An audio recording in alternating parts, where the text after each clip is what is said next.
പ്രിയപ്പെട്ടവരെ, എല്ലാവർക്കും നമസ്കാരം. നമ്മുടെ നാട് ഏറ്റവും വലിയ ഒരു ജനാധിപത്യത്തിൻ്റെ ഉത്സവത്തിന് വേദിയായിരിക്കുന്ന ഒരു സമയത്ത് തന്നെയാണ് ഇങ്ങനെ ഒരു ചർച്ച, രാഷ്ട്രീയത്തിലെ സ്ത്രീ എന്ന് പറയുന്ന ഒരു ചർച്ച നമ്മൾ നടത്തുന്നത്. മാത്രമല്ല, നമുക്കറിയാം, നാട്ടിലേക്ക് ഇറങ്ങിക്കഴിഞ്ഞാൽ കുറേയധികം സ്ത്രീകളുടെ പോസ്റ്ററുകൾ സ്ഥാനാർത്ഥികളായി നിൽക്കുന്നത് നമ്മൾ കാണുകയാണ്. അതിൽ തന്നെ ഏറ്റവും യുവത മത്സരിക്കുന്നത് കാണുകയാണ്. അങ്ങനെ ഒരു സാഹചര്യത്തിൽ ഇവിടെ യൂത്തിൻ്റെ കൂടെ ഇരിക്കാൻ പറ്റുന്നതിൽ തന്നെ 2 പേർ ഈ വർഷവും മത്സരിക്കുന്നു. 2 സ്ഥാനാർത്ഥികൾ ഇപ്പോൾ എൻ്റെ കൂടെയുണ്ട്. നജ്മയും നവ്യയും ഈ 2 വർഷവും മത്സരിക്കുന്നുണ്ട്. നജ്മ പെരിന്തൽമണ്ണയിലും നവ്യ കോഴിക്കോട് കോർപ്പറേഷനിലും മത്സരിക്കുന്നുണ്ട്. മത്സരത്തിനില്ല എങ്കിലും മത്സരത്തിൻ്റെ അതേ ചൂടോടുകൂടി തന്നെ ചിന്തയും നമ്മുടെ പൊതുമണ്ഡലത്തിൽ തന്നെയുണ്ട്. നമ്മുടെ വിഷയം രാഷ്ട്രീയത്തിലെ സ്ത്രീ സംവരണമോ മുഖ്യധാരയോ എന്നുള്ളതാണ്. എന്തുകൊണ്ടാണ് നമ്മൾ 2025 സംവരണം എന്നുള്ള വാക്ക് പറയേണ്ടി വരുന്നത് എന്നുള്ളിടത്തു നിന്ന് തുടങ്ങാമെന്ന് വിചാരിക്കുകയാണ്. കാരണം സംവരണം എന്ന് പറഞ്ഞാൽ എന്തോ നാണക്കേടാണെന്നോ ചുമടാണെന്നോ എന്തോ ഭാരമാണെന്നോ. ഇപ്പോൾ കഴിഞ്ഞ ദിവസം ഞാൻ ഈ പോസ്റ്റർ ഷെയർ ചെയ്തപ്പോൾ അതിൻ്റെ താഴെ ഒരു പുരുഷൻ ഇട്ട കമൻ്റാണ്, സംവരണം ഒരു അങ്ങോട്ടും ഇങ്ങോട്ടുമുള്ള ചുമടാണ്, അതൊരു വലിയൊരു ചുമടാണ്, എന്തിനാണ് ഇത്. അത് കഴിഞ്ഞൊരു വാചകം കൂടി അദ്ദേഹം എഴുതുകയുണ്ടായി, ആനയും മണ്ണാനും തമ്മിൽ പരസ്പരം ഡ്രോയറുകൾ കൈമാറുന്നത് പോലെയാണ് സംവരണം എന്നുള്ളൊരു വാചകം കൂടി അദ്ദേഹം പറയുകയുണ്ടായി. അപ്പോൾ 2025 ഇത്തരം ഡയലോഗുകളുടെ സമയത്താണ് നമ്മൾ സംവരണത്തെക്കുറിച്ചും മുഖ്യധാര രാഷ്ട്രീയത്തെക്കുറിച്ചും ചർച്ച ചെയ്യുന്നത്. എനിക്ക് തോന്നുന്നു ചിന്തയിൽ നിന്ന് തുടങ്ങാം. ഞാനധികം വർത്തമാനം പറഞ്ഞ് സമയം കളയുന്നില്ല. പൊതുപ്രവർത്തനത്തിലേക്ക് വളരെ ചെറുപ്പത്തിൽ തന്നെ വന്ന ഒരു പെൺകുട്ടിയാണ്, സ്ത്രീയാണ് ചിന്ത ജെറോ. ഒരു മുഖ്യധാര പാർട്ടിയുടെ ഭാഗം കൂടിയാണ്. നിലവിലെ രാഷ്ട്രീയ പ്രാതിനിധ്യത്തെക്കുറിച്ച്, സ്ത്രീയുടെ രാഷ്ട്രീയ പ്രാതിനിധ്യത്തെക്കുറിച്ചുള്ള നിലയെക്കുറിച്ച് പാർട്ടിയിൽ നിന്നിട്ടും പാർട്ടിക്ക് പുറത്തുമുള്ള ചിന്തയുടെ നിലപാട് എന്താണ് എന്നുള്ളതാണ്. അങ്ങനെ 2 നിലപാടില്ല, ഒറ്റ നിലപാടേ ഉള്ളൂ. അത് ഇവിടെ ആമുഖത്തിൽ അനു സൂചിപ്പിച്ചത് തന്നെയാണ്. സ്ത്രീ ഇന്ന് സമൂഹത്തിൻ്റെ എല്ലാ മേഖലകൾക്കകത്തും വളരെ സജീവമായി ഇടപെടുന്നുണ്ട്. പക്ഷേ നാം എത്രയോ നാളുകളായി മനസ്സിലാക്കുകയും പറയുകയും ചെയ്യുന്ന കാര്യമാണ്, ഫ്യൂഡൽ കാലത്തിൻ്റെ അവശേഷിപ്പുകളുള്ള ഒരു പാട്രിയാർക്കൽ സൊസൈറ്റിയിലാണ് ഞാനും നിങ്ങളും ജീവിച്ചുകൊണ്ടിരിക്കുന്നത്. അതിൻ്റേതായ എല്ലാ പ്രതിസന്ധികളും ആൺ മേൽക്കോയ്മ വിധിക്കുന്നതായിട്ടുള്ള അല്ലെങ്കിൽ തീരുമാനിക്കുന്നതായിട്ടുള്ള പല തീരുമാനങ്ങളുടെയും ഫലമായി ഒരുപാട് പ്രതിസന്ധികൾ നമ്മുടെ നാട്ടിലെ സ്ത്രീകൾ അഭിമുഖീകരിക്കുന്നുണ്ട്. അത്തരം പ്രതിസന്ധികളെ അതിജീവിച്ചുകൊണ്ടാണ് ഓരോ സ്ത്രീയും അവരുടേതായ മേഖലകളിൽ ഉയർന്നു വരികയും പ്രവർത്തിക്കുകയും ചെയ്യുന്നത്. ഇപ്പോൾ സ്ത്രീപക്ഷ നിലപാടെടുക്കുക എന്ന് പറഞ്ഞാൽ അത് സ്ത്രീകൾക്ക് മാത്രം എടുക്കാൻ കഴിയുന്നൊരു നിലപാടാണ് എന്ന് ഞാൻ വിശ്വസിക്കുന്നില്ല. സ്ത്രീപക്ഷ നിലപാട് വളരെ ആഴത്തിൽ ജീവിതത്തിൽ പാലിക്കുകയും അതിനുവേണ്ടി പ്രവർത്തിക്കുകയും വളരെ വിശാലമായ അർത്ഥത്തിൽ സ്ത്രീകൾക്ക് വേണ്ടി പോരാടുകയും ചെയ്യുന്ന പുരുഷന്മാർ കൂടി ചേർന്ന ഒരു ലോകത്താണ് നമ്മൾ ജീവിച്ചുകൊണ്ടിരിക്കുന്നത്. ചിലപ്പോൾ നാം ഈ പറയുന്ന സ്ത്രീപക്ഷ നിലപാടുകളോട് പൂർണ്ണമായും ഐക്യമില്ലാതെ ഒരു സോഷ്യൽ കണ്ടീഷനിങ്ങിൻ്റെ ഭാഗമായി ഞാനിത് ആസ്വദിക്കുന്നു, എൻ്റെ 2ാം നിലയിലേക്ക് എന്നെ കണക്കാക്കപ്പെടുന്നത് ഞാൻ ആസ്വദിക്കുന്നു എന്ന് പറയുന്ന സ്ത്രീകൾ കൂടി ചേർന്ന, അത് ന്യൂനപക്ഷമായിരിക്കാം, പക്ഷേ അത്തരം സ്ത്രീകൾ കൂടി ചേർന്ന ഒരു സമൂഹത്തിലാണ് നമ്മൾ ജീവിച്ചുകൊണ്ടിരിക്കുന്നത്. അതുകൊണ്ട് ജെൻഡറിനെ കുറിച്ചുള്ള നമ്മുടെ ചർച്ചകൾ ആൺ പെണ്ണെന്ന് പറയുന്ന 2 ബൈനറിക്കകത്ത് മാത്രം ഒതുക്കണ്ട. നമുക്ക് ട്രാൻസ്ജെൻഡേഴ്സ് ഉൾപ്പെടെയുള്ള LGBTQA++ എല്ലാ വൈവിധ്യങ്ങളെയും ചേർത്ത് പിടിച്ചുകൊണ്ട് വേണം പുതിയ കാലത്ത് നമ്മൾ സംസാരിക്കാൻ. തീർച്ചയായും ഇതുപോലെയുള്ള എല്ലാ വിഭാഗങ്ങൾക്കും സ്പേസ് ഉള്ള ഒരു ഇടമായി നമ്മുടെ രാഷ്ട്രീയ മേഖല മാറണം എന്നാണ് ഞാൻ ആഗ്രഹിക്കുന്നത്. അതിൽ വലിയ മാറ്റം ഉണ്ടായിട്ടുണ്ട്. ഇപ്പോൾ ഒരുപാട് സാന്നിധ്യങ്ങളുണ്ട്. സ്ത്രീപക്ഷ നിലപാടുകൾ എടുക്കുന്ന പൊതുപ്രവർത്തകർ, രാഷ്ട്രീയ പ്രവർത്തകർ, ഭരണാധികാരികൾ നമുക്ക് ചുറ്റുമുണ്ട്. നമ്മുടെ ലോക്കൽ ബോഡി ഇലക്ഷൻസിൽ 50% സംവരണം, അത് ആദ്യമായി നടപ്പാക്കപ്പെടുന്നത് ബീഹാറിലാണ്, പിന്നീട് അത് നമ്മുടെ കേരളത്തിൽ നടപ്പിലാക്കപ്പെടുന്നു. അന്ന് എനിക്ക് ഓർമ്മയുണ്ട്, അന്നത്തെ പല ഡിസ്കഷൻസിലും പലരും പറഞ്ഞത്, ഇവിടെ ഇനി പിൻസീറ്റ് ഡ്രൈവിംഗ് ആണ് നടക്കാൻ പോകുന്നത്, പലരുടെയും ഭർത്താക്കന്മാരാണ് ഭരിക്കാൻ പോകുന്നത്, അങ്ങനെയൊക്കെ പറഞ്ഞ് ഒരുപാട് പുച്ഛങ്ങളും ഒരുപാട് കളിയാക്കലുകളും അനു പറഞ്ഞ പോസ്റ്റ് ഷെയർ ചെയ്തപ്പോൾ ഇപ്പോഴുണ്ടായതിനേക്കാൾ മോശപ്പെട്ട തരത്തിലുള്ള പ്രതികരണങ്ങൾ അന്നും ഉണ്ടായിട്ടുണ്ട്. പക്ഷെ ഇന്ന് എന്ത് സ്ഥിതിയിലാണ് നമ്മൾ എത്തി നിൽക്കുന്നത്? ഇപ്പം ഞാൻ പ്രവർത്തിക്കുന്ന മേഖല കൊല്ലം കോർപ്പറേഷനാണ്. കൊല്ലം കോർപ്പറേഷനിലെ 56 വാർഡുകളിൽ 2 ജനറൽ സീറ്റുകളിൽ LDF സ്ത്രീയെ പരിഗണിച്ചു. അതായത് റിസർവ്ഡ് സീറ്റ് കഴിഞ്ഞ് ആണിനും പെണ്ണിനും മത്സരിക്കാൻ കഴിയുന്ന ജനറൽ സീറ്റിൽ പോലും സ്ത്രീകളെ പരിഗണിക്കേണ്ട നിലയിലേക്ക് നമ്മുടെ സമൂഹം മാറിയിട്ടുണ്ട്. അപ്പോൾ സംവരണത്തിലൂടെ മുഖ്യധാരയിലേക്ക് വരാനായി സ്ത്രീക്കൊരു അവസരമുണ്ടായി. പക്ഷേ ഇപ്പോൾ സ്ത്രീയെ നമുക്ക് കാണാൻ കഴിയുന്നത് സംവരണം കഴിഞ്ഞ് ജനറൽ സീറ്റുകളിൽ പോലും ഊർജ്ജസ്വലമായി ഇടപെടുന്ന സ്ത്രീകളെയാണ്. അതൊരു വലിയ മുന്നേറ്റമാണ്. എൻ്റെ ഒരു അനുഭവം കൂടി ഞാൻ പറയാം. ഞാൻ അല്ലെങ്കിൽ എനിക്ക് തൊട്ട് മുമ്പുള്ള തലമുറ ക്യാമ്പസുകളിൽ പഠിക്കുമ്പോൾ പെൺകുട്ടികൾ ക്യാമ്പസ് തെരഞ്ഞെടുപ്പിൽ മത്സരിക്കുന്നത് പൊതുവെ ഞാൻ കണ്ടിട്ടുള്ളത് വൈസ് ചെയർപേഴ്സൺ സീറ്റിലും ലേഡി റെപ്പ് സീറ്റിലുമായിരുന്നു. വൈസ് ചെയർപേഴ്സണും ലേഡി റെപ്പും പെൺകുട്ടികളായിരിക്കും. പക്ഷേ മറ്റ് ജനറൽ സീറ്റുകളിലൊന്നും അങ്ങനെ പെൺകുട്ടികളെ നമ്മൾ കണ്ടിട്ടില്ല. പക്ഷേ ഇപ്പം ഞാൻ ഈ സംസാരിക്കുന്ന ശബ്ദം കേൾക്കാൻ മാത്രം അകലമുള്ള മഹാരാജാസ് കോളേജ്, മിക്സഡ് കോളേജാണ്. അവിടെ ഒരിടയ്ക്ക് ഞാൻ കണ്ട വാർത്ത, മുഴുവൻ ജനറൽ സീറ്റിലും പെൺകുട്ടികൾ നയിക്കുന്ന ഒരു പാനൽ വിജയിച്ചു വന്നു. അവിടെ മാത്രമല്ല, യൂണിവേഴ്സിറ്റി കോളേജിൽ വന്നു. അപ്പോൾ ഇപ്പോൾ മാഗസിൻ എഡിറ്ററായി, ആർട്സ് ക്ലബ് സെക്രട്ടറിയായി, ചെയർപേഴ്സണായി എല്ലാം നമ്മുടെ പെൺകുട്ടികൾ ക്യാമ്പസുകളിൽ വരികയാണ്. ഇതൊരു മാറ്റമാണ്. ഈ മാറ്റം പൊതുരംഗത്ത് വളരെ ഗുണകരമാകും എന്നുള്ളതാണ് എനിക്ക് ആദ്യമായി സൂചിപ്പിക്കാനുള്ളത്. നന്ദി ചിന്ത. നമ്മുടെ അടിസ്ഥാന മേഖലയിലെ സ്ത്രീകളുടെ മുന്നേറ്റത്തെക്കുറിച്ചും സ്ത്രീകളുടെ ഭരണത്തിലേക്കുള്ള, പ്രത്യേകിച്ചും ഇപ്പോൾ ചിന്ത തന്നെ കോളേജ് യൂണിയൻ ചെയർപേഴ്സണായിരുന്നു, അതിനെക്കുറിച്ച് സൂചിപ്പിച്ചു. പിന്നെ ഈ പെൺകുട്ടികളൊക്കെ എവിടെയാണ് പോകുന്നത്? അടിസ്ഥാന തട്ടിൽ ഇത്രയധികം മിടുക്കുള്ള, അപ്പം നമ്മുടെ പഞ്ചായത്തുകൾ എടുത്താൽ നമുക്കറിയാം, ഏറ്റവും മികച്ച പഞ്ചായത്തുകളിൽ ഏറ്റവും മികച്ച പഞ്ചായത്തുകളായ അവാർഡ് ലഭിക്കുമ്പോൾ അത് പോയി വാങ്ങുന്നത് സ്ത്രീകളാണ്. പിന്നെ എന്തുകൊണ്ടാണ് ഇവിടെ നിന്ന് മേലോട്ട് അവർക്ക് പോവാനായിട്ട് പറ്റാത്തത്? അതിനെന്തെങ്കിലും ഒരു ബാരിയർ ഉണ്ടോ? നമ്മുടെ നജ്മ വക്കീലാണ്. നമ്മൾ കഴിഞ്ഞ 2 ദിവസം മുമ്പാണ് നവംബർ 26-നാണ് ഭരണഘടനാ ദിനം ആചരിച്ചത്. ഏറ്റവും ഭരണഘടനയിലെ ഏറ്റവും തുല്യതയുടെ അവകാശമാണ് നമ്മൾ ഏറ്റവും അധികം, അല്ലെങ്കിൽ അതിൻ്റെ തുല്യതയ്ക്കുള്ള അവകാശത്തെ പറ്റിയാണ് നമ്മൾ ഏറ്റവും അധികം സംസാരിക്കാറുള്ളത്. ഇപ്പോൾ ഇവിടെ നേരത്തെ സൂചിപ്പിച്ചു കഴിഞ്ഞു, കേവലം ബൈനറിയിൽ മാത്രമല്ല, വർഗപരമായി, ലിംഗപരമായി, മതപരമായിട്ട് പല തരത്തിലുള്ള തുല്യതയെക്കുറിച്ച് നമ്മൾ സംസാരിക്കുന്ന ഒരു കാലഘട്ടം കൂടിയാണ്. ഒരു മുഖ്യധാര രാഷ്ട്രീയ പ്രസ്ഥാനങ്ങളിലൊക്കെ സ്ത്രീകൾ ഇപ്പോൾ സജീവമായി രംഗത്ത് വരുന്നു. നേരത്തെ ചിന്ത സൂചിപ്പിച്ചതുപോലെ സംവരണ മണ്ഡലത്തിൽ മാത്രമല്ല, ജനറൽ സീറ്റിലേക്ക് മത്സരിക്കുന്നു. പക്ഷെ അപ്പോഴും ചിന്ത പറഞ്ഞ ഒരു കാര്യത്തിൽ നിന്ന് തുടങ്ങാമെന്ന് വിചാരിക്കുകയാണ്. ഇപ്പോൾ ഇന്ന മണ്ഡലങ്ങൾ സ്ത്രീകളുടേതാണ് എന്ന് പറഞ്ഞാൽ തൊട്ടടുത്ത്, അല്ലെങ്കിൽ ആ സ്ത്രീയെ, ഇപ്പോൾ ഉദാഹരണത്തിന് മേയർ സ്ഥാനാർത്ഥി സ്ത്രീയാണെന്ന് വന്നു കഴിഞ്ഞാൽ തൊട്ടടുത്ത് വയസ്സായിട്ട് മത്സരിക്കേണ്ട പുരുഷനെ കുറിച്ചുള്ള ഡിസ്കഷൻസ് നടക്കുന്നുണ്ട്. ഇത്തരം ഡിസ്കഷൻസ് നജ്മ കേൾക്കാറുണ്ടോ?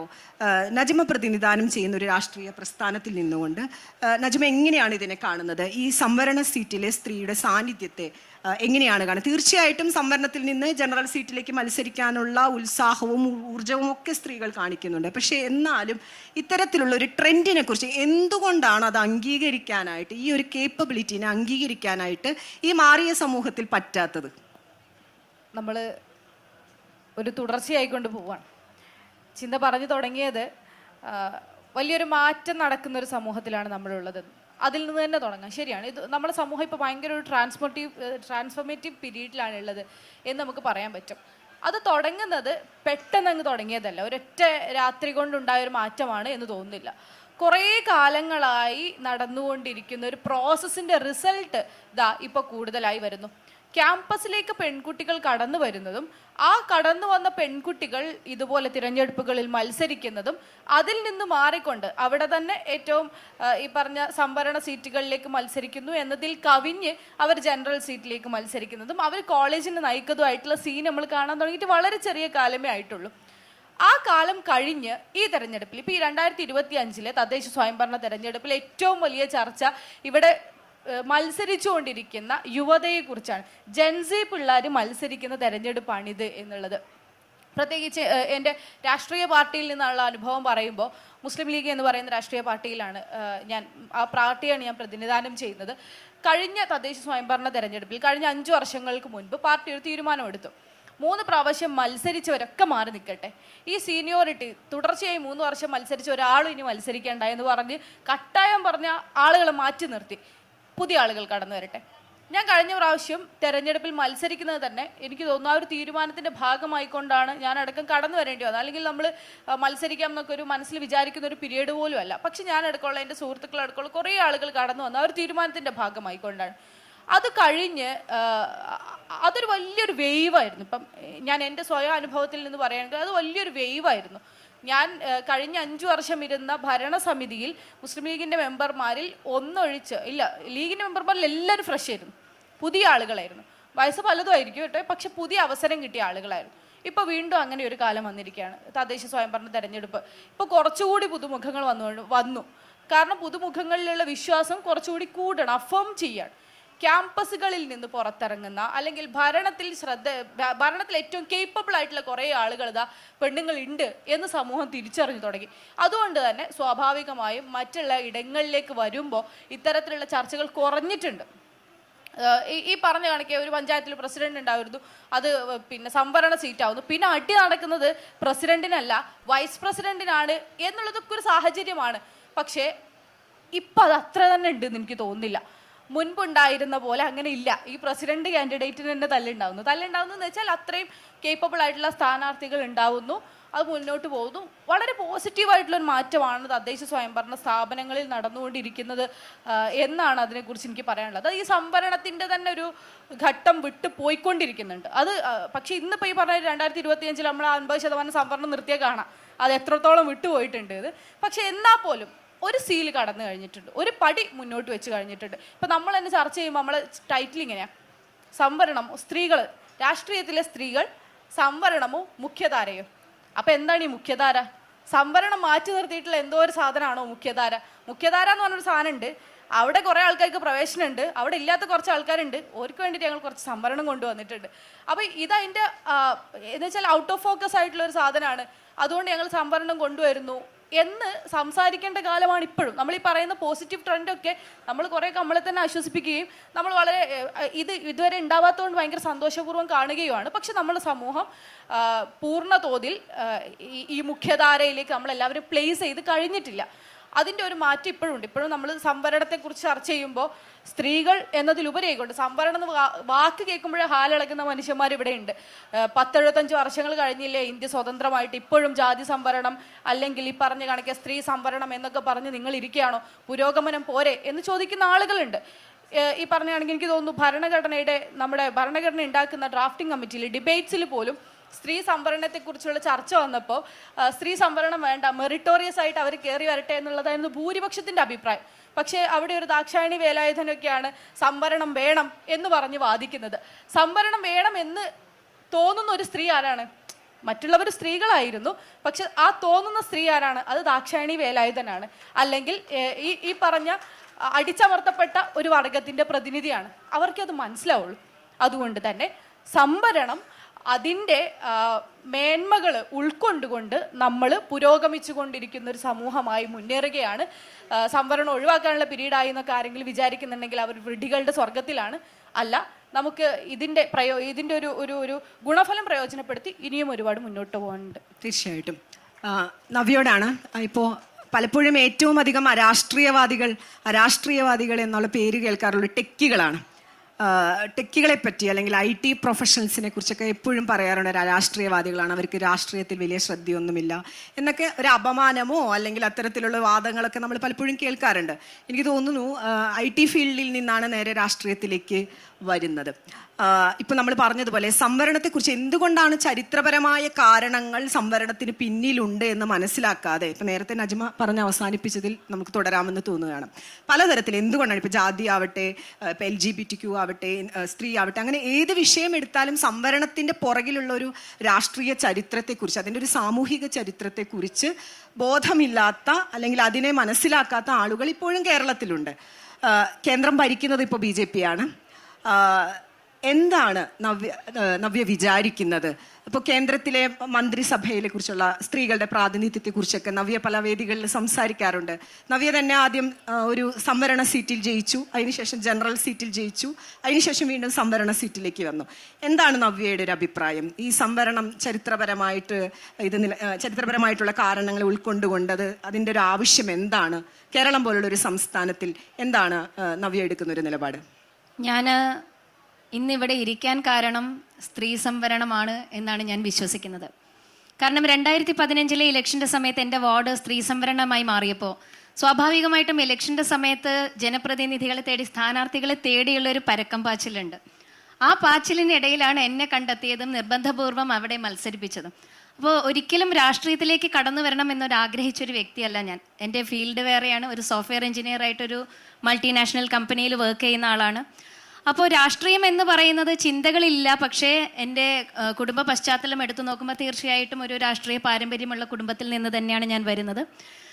പക്ഷെ ഞാൻ എൻ്റെ പ്രൊഫഷനും എഡ്യൂക്കേഷനും എൻ്റെ ഫാമിലി ലൈഫും ഒക്കെ ആയിട്ട് ഇതിൽ നിന്നും അകന്നു നിന്നിരുന്ന ഒരു കാലഘട്ടത്തിലാണ് 2015 ഇലക്ഷൻ പ്രഖ്യാപിച്ചപ്പോൾ വനിതാ സംവരണ സീറ്റായപ്പോൾ നിർബന്ധപൂർവം ആ സീറ്റിൽ മത്സരിച്ച് കഴിഞ്ഞാൽ സ്വാഭാവികമായിട്ടും BJP എന്ന് പറയുന്ന ഒരു പാർട്ടിക്ക് ഒട്ടും സ്വാധീനമില്ലാതിരുന്ന ഒരു മേഖലയിലാണ് ഞാൻ മത്സരിച്ചത് ആദ്യത്തെ തവണ. അപ്പോൾ മത്സരിച്ച് കഴിയുമ്പോൾ അവിടെ പരാജയപ്പെടും, അപ്പോൾ തിരിച്ച് വീണ്ടും എൻ്റെ പ്രൊഫഷനിലേക്ക് കടക്കാം എന്നുള്ളൊരു ആഗ്രഹത്തിൻ്റെ പുറത്താണ് ഞാൻ അവിടെ മത്സരിക്കുന്നത്. ആ മത്സരം കഴിഞ്ഞ സമയത്ത് അവിടെ വിജയിച്ചു. 2015 മുതൽ 20 വരെ നല്ല ഭരണം അവിടെ കാഴ്ചവെക്കാൻ സാധിച്ചു. അങ്ങനെയാണ് ജനറൽ സീറ്റ് 2020 വന്നപ്പോൾ മറ്റു പാർട്ടികളെല്ലാവരും തന്നെ പുരുഷന്മാരെ നിർത്തിയിരുന്ന സമയത്തും ഒരു ചാലഞ്ചാണ് മറ്റു പുരുഷന്മാരുടെ കൂടെ ഒരു സ്ത്രീ മത്സരിക്കുന്നത് എന്നറിഞ്ഞിരുന്നിട്ടും എൻ്റെ പാർട്ടി ആ ദൗത്യം എന്നെ ഏൽപ്പിച്ചത്. ആ ജനറൽ സീറ്റിൽ മുൻപുണ്ടായിരുന്നതിൻ്റെ 5 ഇരട്ടി ഭൂരിപക്ഷത്തിൽ അവിടെ ജയിക്കാൻ സാധിച്ചു എന്നുള്ളത് സ്ത്രീകൾ ഭരണരംഗത്ത് വന്നിട്ടുണ്ടെങ്കിൽ അവർക്ക് ലഭിക്കുന്ന ഒരു അംഗീകാരമായിട്ടാണ് ഞാൻ കാണുന്നത്. ആ ഭരണപക്ഷത്ത് സ്ത്രീകൾ മികവ് പുലർത്തിയിട്ടുണ്ടെങ്കിൽ തീർച്ചയായിട്ടും ആ അംഗീകാരം അവരെ തേടി വരും എന്നുള്ളതിന് മറ്റു പുറത്തേക്കൊരു ഉദാഹരണം തേടി പോകേണ്ട ഒരു സാഹചര്യം എനിക്കിതുവരെ ഉണ്ടായിട്ടില്ല. കാരണം ഞാൻ നിയമസഭയിലേക്ക് മത്സരിച്ചിട്ടുണ്ട്, അവിടെയും സ്ത്രീ സംവരണ സീറ്റായിരുന്നില്ല. ലോക്സഭയിലേക്ക് താങ്കൾ ഇവിടെ സൂചിപ്പിച്ചതുപോലെ മത്സരിച്ചിട്ടുണ്ട്. ഇവിടെ അനു പറഞ്ഞു തുടങ്ങിയത് തന്നെ നമുക്കിപ്പോൾ കവലകളിലേക്ക് ചെല്ലുന്ന സമയത്ത് ഒരുപാട് ഹോർഡിങ്സ് സ്ത്രീകളുടേത് കാണാൻ സാധിക്കുമെന്നാണ്. ഇവിടെ നമുക്ക് നോക്കുമ്പോൾ 50% സ്ത്രീ സംവരണം ഉള്ളത് കൊണ്ട് തന്നെയാണ് തദ്ദേശ സ്വയംഭരണ സ്ഥാപനങ്ങളിലേക്ക് 50% സീറ്റുകളിലും സ്ത്രീകൾ മത്സരിക്കുന്നത്. ആ സ്ത്രീകൾ മത്സരിക്കുന്നുണ്ട്, 5 വർഷക്കാലം വളരെ മികച്ച പ്രകടനം അവർ കാഴ്ചവെക്കുന്നുണ്ട്. പക്ഷെ നിയമസഭാ ഇലക്ഷൻ എത്തുന്ന സമയത്ത് ഇന്ന് നമ്മുടെ കേരളത്തിലെ MLA-മാരെടുത്ത് നോക്കുമ്പോൾ 140-ൽ 12 വനിതകളാണുള്ളത്. MP-മാരെടുത്ത് നോക്കുമ്പോൾ ലോക്സഭയിലേക്ക് പറഞ്ഞു വച്ചിട്ടുള്ള MP-മാരുടെ കണക്കെടുത്ത് നോക്കുമ്പോൾ 20-ൽ വനിതാ പ്രാതിനിധ്യം 0-ആണ്. അപ്പം നമ്മുടെ കേരളത്തിലെ ഒരു ട്രെൻഡ് അനുസരിച്ച് നോക്കുമ്പോൾ തദ്ദേശ സ്വയംഭരണ സ്ഥാപനത്തിൽ 50% സ്ത്രീകൾ വേണമെന്നുള്ള നിർബന്ധമുള്ളത് കൊണ്ട് അവിടെ സ്ത്രീകളെ പരിഗണിക്കപ്പെടുകയാണ്. മറ്റ് സ്ഥലങ്ങളിൽ ആ ഒരു പരിഗണന ഇല്ലാത്തത് കൊണ്ട് സ്ത്രീകൾക്ക് അവിടെ ഒരു സ്വാധീനമില്ലാതെ പോകുന്ന ഒരു സാഹചര്യമാണ് നമ്മൾ ഇതുവരെ കണ്ടിട്ടുള്ളത്. എന്നോ നമ്മൾ ആവശ്യപ്പെടുന്നതാണ് വനിതാ സംവരണ ബില്ല് പാസ്സാക്കണം എന്നുള്ളത്. നരേന്ദ്രമോദി സർക്കാരിന്റെ കീഴിൽ ആ വനിതാ സംവരണ ബില്ല് പാസ്സാക്കിയപ്പോൾ എല്ലാ പാർട്ടികളും ഇരു കൈയും നീട്ടി സ്വീകരിച്ചിരുന്ന ഒരു സാഹചര്യമാണ് നമ്മൾ കണ്ടിരുന്നത്. എന്നാലും അവിടെ വനിതാ തുല്യനീതി എന്ന് പറയുമ്പോൾ വനിതാ സംവരണത്തിൽ കാണുന്നത് 33%. അവിടെയും 50% എന്നുള്ള നിലയിലേക്ക് എത്തിപ്പെടാൻ ഈ സമൂഹത്തിന് ഇതുവരെ സാധിച്ചിട്ടില്ല എന്നുള്ള ഒരു സത്യം കൂടെ ഉൾക്കൊണ്ടുകൊണ്ടാണ് നമ്മൾ എല്ലാവരും ഇവിടെ ഇരിക്കുന്നത്. നമ്മൾ സാധാരണ മാർച്ച് 8 വനിതാ ദിനത്തിൽ എല്ലാ ഭാഗങ്ങളിലും ഇത്തരത്തിൽ യോഗങ്ങൾ വിളിച്ചു ചേർത്തുകൊണ്ടും വനിതകൾക്ക് തുല്യനീതി 50% എല്ലാ സ്ഥലങ്ങളിലും വനിതകൾ പരിഗണിക്കപ്പെടണം എന്നുള്ള ആവശ്യങ്ങൾ നമ്മൾ മുൻനിർത്തപ്പെടും. നമ്മുടെ മുൻപുണ്ടായിരുന്ന ജനറേഷനും ആവശ്യപ്പെട്ടത് അതായിരുന്നു, അതിനു മുൻപുണ്ടായിരുന്ന ജനറേഷനും ആവശ്യപ്പെട്ടതായിരുന്നു. ഇപ്പം നമ്മളും ആവശ്യപ്പെടുന്നു 50% ഭാഗങ്ങളിൽ സ്ത്രീകൾ പരിഗണിക്കപ്പെടണം എന്നുള്ളത്. ഇനി അടുത്ത ജനറേഷനും ഇതേപോലെ സ്ത്രീകൾക്ക് വേണ്ടി വാദിക്കുന്ന ഒരു സാഹചര്യം ഇല്ലാതിരിക്കണമെങ്കിൽ തീർച്ചയായിട്ടും ആ വനിതാ സംവരണം മറ്റ് ഭാഗങ്ങളിലേക്ക് കടന്നു വരണം എന്ന് തന്നെയാണ് ഞാൻ വിശ്വസിക്കുന്നത്. BJP-യെ സംബന്ധിച്ചിടത്തോളം ഇപ്പം മറ്റു പാർട്ടികളെ പരാമർശിച്ചത് കൊണ്ട് ഞാൻ പറയുന്നു, BJP-യെ സംബന്ധിച്ചിടത്തോളം ആ ഒരു തുല്യനീതി കാത്തു സൂക്ഷിക്കാൻ സാധിച്ചിട്ടുണ്ട് എന്നാണ് ഞാൻ വിശ്വസിക്കുന്നത്. കഴിഞ്ഞ ലോക്സഭയിലേക്കായാലും നിയമസഭയിലേക്കായാലും നിരവധി സ്ത്രീകളെ മത്സരിപ്പിക്കുവാൻ BJP തയ്യാറായിരുന്നു. ഇന്ന് മറ്റ് സംസ്ഥാനങ്ങൾ എടുത്തു നോക്കുമ്പോഴും നമ്മുടെ കേന്ദ്രത്തിലെ ഭരണം, ഇവിടെ സൂചിപ്പിച്ചതുപോലെ കേന്ദ്രത്തിലെ ഭരണം എടുത്തു നോക്കുന്ന സമയത്ത് ശ്രീമതി നിർമ്മല സീതാരാമൻ ഭാരതത്തിന്റെ ചരിത്രത്തിൽ ഏറ്റവും കൂടുതൽ തവണ ബജറ്റ് അവതരിപ്പിച്ചിട്ടുള്ള ഒരു വനിത എന്ന ഖ്യാതി അവർക്ക് ലഭിക്കുകയാണ്. അതുപോലെ തന്നെ രാഷ്ട്രപതി ആയാലും ശരി, അവിടെയൊക്കെ തന്നെ സ്ത്രീകൾക്ക് പ്രാധാന്യം നൽകിക്കൊണ്ട് മുൻപോട്ട് പോകുന്നു എന്ന് പറയുന്നത് ഏറ്റവും അടിസ്ഥാന തലത്തിലുള്ള സ്ത്രീകൾക്കും ആത്മവിശ്വാസം നൽകുന്ന ഒരു കാര്യം തന്നെയാണ്. അപ്പോൾ എല്ലാ ഭാഗങ്ങളിലേക്കും സ്ത്രീകൾ പരിഗണിക്കപ്പെടുമ്പോൾ ഇന്ന് നമുക്ക് മുൻപ് സ്ത്രീകൾ 4 ചുമരുകൾക്കുള്ളിൽ വീടുകളിലെ ജോലികൾ മാത്രം ചെയ്ത് ഒതുങ്ങിത്തീർന്നിരുന്ന സാഹചര്യമാണെങ്കിൽ ഇന്ന് ഒരു വീടുകളിലും അങ്ങനെ സ്ത്രീകൾ ഇരിക്കുന്നില്ല.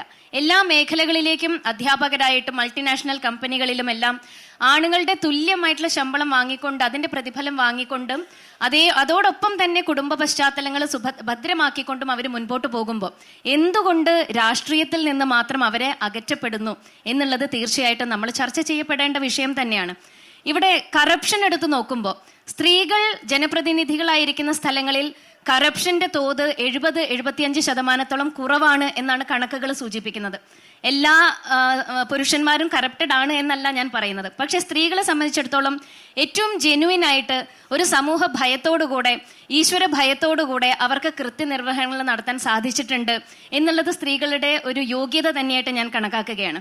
അപ്പോൾ രാഷ്ട്രീയത്തിലേക്ക് കടന്നു വന്നാലും അത്തരത്തിൽ എല്ലാ മേഖലകളിലും വിജയിക്കുന്നത് പോലെ സ്ത്രീകൾക്ക് ആ മേഖലയും വളരെ ഭംഗിയായിട്ട് കൈകാര്യം ചെയ്യാൻ സാധിക്കും എന്ന് ഞാൻ വിശ്വസിക്കുന്നു. നമ്മളെപ്പോഴും പറയും സ്ത്രീകളുടെ പവർ എന്ന് പറയുന്നത് ഒരു ഭദ്രയായിട്ടും കാളിയായിട്ടും അമ്മയായിട്ടും കുഞ്ഞായിട്ടും ഒക്കെ ഒരേ ഗ്രാഫിൽ നിന്ന് പോകാൻ സാധിക്കുന്ന ആളുകളാണ് സ്ത്രീകൾ എന്നുള്ളത്. അപ്പം ഒരുപാട് റോളുകൾ ഉണ്ടെങ്കിൽ ആ മൾട്ടിപ്പിൾ റോൾസ് ഒരേ രീതിയിൽ കൈകാര്യം ചെയ്ത് മുൻപോട്ട് പോകാൻ എന്നും സ്ത്രീകൾക്ക് സാധിച്ചിട്ടുണ്ട്. അത് രാഷ്ട്രീയത്തിലും സാധിക്കും. കേരളത്തിലെ സ്ഥിതി എടുത്ത് നോക്കുന്ന സമയത്ത് ഈ തദ്ദേശ സ്വയംഭരണ സ്ഥാപനങ്ങളിലെ തിരഞ്ഞെടുപ്പിൽ മത്സരിപ്പിക്കുന്നതിന് യാതൊരു പഞ്ഞവും ഇവിടെ കാണാറില്ല. കാരണം എല്ലാ മേഖലകളിലും പഞ്ചായത്തിലായാലും കോർപ്പറേഷനിലായാലും മുനിസിപ്പാലിറ്റിയിലായാലും സ്ത്രീകളെ മത്സരിപ്പിക്കുന്നുണ്ട്, അവരെ വിജയിപ്പിക്കുന്നുണ്ട്, അവർക്ക് ആ 5 വർഷക്കാലം തുടർ ഭരണം അനുവദിക്കുന്നുണ്ട്. പക്ഷേ പിന്നീട് വരുന്നത് പുരുഷ മേധാവിത്വമുള്ള പലയിടങ്ങളിലും പിന്നീട് ഒരു സ്ത്രീ സംവരണം വരുന്ന സമയത്ത് തങ്ങളുടെ കുടുംബത്തിൽപ്പെട്ടിട്ടുള്ള ആളുകളെ മത്സരിപ്പിച്ചുകൊണ്ട് അവിടെ ഒരു ബാക്ക് ഡോർ സ്റ്റിയറിംഗ് മാത്രം നടത്തിക്കൊണ്ട് അടുത്ത 5 വർഷത്തേക്ക് അപ്പോൾ ഒരു പല്ല് അടർന്നു പോകുമ്പോൾ മറ്റൊരു പല്ല് മുളച്ചു വരുമെന്ന് പറഞ്ഞതുപോലെ ആ പല്ല് അടർന്നു പോവാൻ വേണ്ടി കാത്തിരിക്കുന്ന ഒരു സാഹചര്യം നമ്മൾ പലയിടങ്ങളിലും കണ്ടിട്ടുണ്ട്.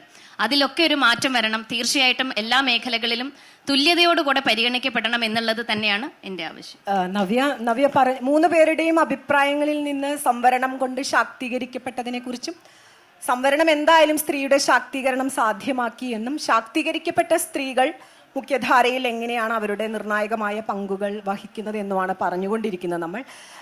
നമ്മളിപ്പോൾ ഇവരെല്ലാവരും സൂചിപ്പിച്ച് എങ്ങനെയാണ് അവരവരുടെ രാഷ്ട്രീയ പ്രസ്ഥാനങ്ങൾ അവരവർക്കുള്ള സ്പേസ് നൽകിയതിനെ കുറിച്ച് അവരവരുടെ കഴിവുകളെക്കുറിച്ച് ബോധ്യപ്പെട്ടതിനെ കുറിച്ച് ഒക്കെ സംസാരിച്ചു കഴിഞ്ഞു. ഇപ്പം 2ാം ഘട്ടത്തിലേക്ക് നമുക്ക് കടക്കാമെന്ന് വിചാരിക്കുകയാണ്. ഇപ്പം സമൂഹത്തിന് ബോധ്യപ്പെട്ടു കഴിവുള്ള സ്ത്രീകളുണ്ട് എന്ന്, പാർട്ടിക്ക് ബോധ്യപ്പെട്ടു കഴിവുള്ള സ്ത്രീകൾ തങ്ങളുടെ പാർട്ടികളുണ്ടെന്ന്. ഇപ്പോൾ 2ാമത്തെ ഘട്ടത്തിലേക്ക് നമ്മൾ കടക്കുമ്പോൾ ഈ രാഷ്ട്രീയ പ്രസ്ഥാനങ്ങളിൽ ഇരിക്കുമ്പോൾ നമ്മൾ രാഷ്ട്രീയ പ്രസ്ഥാനങ്ങളുടെ ഏറ്റവും അടിസ്ഥാന മീറ്റിങ്ങുകൾ മുതൽ അതിൻ്റെ മുകളിലോട്ടുള്ള ചർച്ചകൾ വരെ പലതരത്തിലുള്ള ചർച്ചകളിൽ നമ്മൾ പങ്കെടുക്കുമ്പോൾ എങ്ങനെയാണ് ഒരു സ്ത്രീ എന്നുള്ള രീതിയിൽ ഒരു പൊതുപ്രവർത്തക എന്നുള്ള രീതിയിൽ ഒരു സ്ത്രീയെ പ്രത്യേക പരിഗണനയോടെ പരിഗണിക്കുകയാണോ? എങ്ങനെയാണ് അതിൻ്റെ ഒരു പരിഗണന പോകുന്നത്? ഈ വേദിയിൽ എങ്ങനെയാണ് അത് സംസാരിക്കാൻ പറ്റുക എന്ന് എനിക്കറിയില്ല. പ്രത്യേകിച്ചും അവരവർ പ്രതിനിധാനം ചെയ്യുന്ന രാഷ്ട്രീയ പ്രസ്ഥാനത്തിൻ്റെ ഭാഗമായി ഇവിടെ ഇരിക്കുമ്പോൾ എനിക്ക് തോന്നുന്നൊരു സ്ത്രീ എന്നുള്ള രീതിയിൽ നമ്മുടെ ഒരു ഐഡൻറ്റിറ്റി, നമ്മുടെ അസ്തിത്വത്തെ നമ്മൾ കുറച്ചും കൂടിയും ആത്മബലത്തോടു കൂടി നിന്നുകൊണ്ട് നമുക്കത് സംസാരിക്കാമെന്ന് വിചാരിക്കുകയാണ്. എങ്ങനെയാണ് അങ്ങനെ ഒരു പ്രത്യേക പരിഗണന നൽകിയിട്ടാണോ നിങ്ങൾ അവിടെ ഇരിക്കുന്നത്? ഒരു പൊതുപ്രവർത്തക എന്നുള്ള രീതിയിൽ അങ്ങനെ ഒരു പ്രത്യേക പരിഗണനയുടെ ആവശ്യമുണ്ടോ? നമ്മളുടെ ചർച്ചകളിൽ തീരുമാനങ്ങൾ എടുക്കുന്നതിൽ പ്രത്യേകിച്ചും മുകളിലോട്ടുള്ള നയങ്ങളുടെ കാര്യങ്ങളിൽ എന്താണ് ചിന്തയുടെ അഭിപ്രായം? എനിക്കതിൽ പറയുന്നതിൽ മറ്റ് പ്രയാസങ്ങളില്ല എന്നുള്ളതാണ്. അപ്പം ഞാൻ പ്രവർത്തിക്കുന്ന രാഷ്ട്രീയ പാർട്ടിയുടെ അനുഭവമാണ് ഉള്ളത്. അതുകൊണ്ട് ഞാൻ അതിൻ്റെ അനുഭവ പരിസരത്ത് നിന്നുകൊണ്ടായിരിക്കും പറയുന്നത്. എനിക്ക് പേഴ്സണലി തോന്നിയിട്ടുള്ളത്, ആദ്യം ഞാൻ വിദ്യാർത്ഥിയായിരിക്കുന്ന സമയത്ത് SFIയുടെ ഭാഗമായി, ഇപ്പോൾ DYFIയിലുണ്ട്. അതോടൊപ്പം തന്നെ കമ്മ്യൂണിസ്റ്റ് പാർട്ടി ഓഫ് ഇന്ത്യ മാർക്സിസ്റ്റിൻ്റെ പ്രവർത്തകയായി നിൽക്കുകയാണ്. എനിക്ക് ഒരു പെൺകുട്ടി എന്ന നിലയിൽ കൂടുതൽ പരിഗണനകൾ ലഭിച്ചിട്ടുണ്ട് എന്നാണ് എൻ്റെ ജീവിതത്തിലൂടെ എനിക്ക് ബോധ്യപ്പെട്ടിട്ടുള്ളൊരു കാര്യം.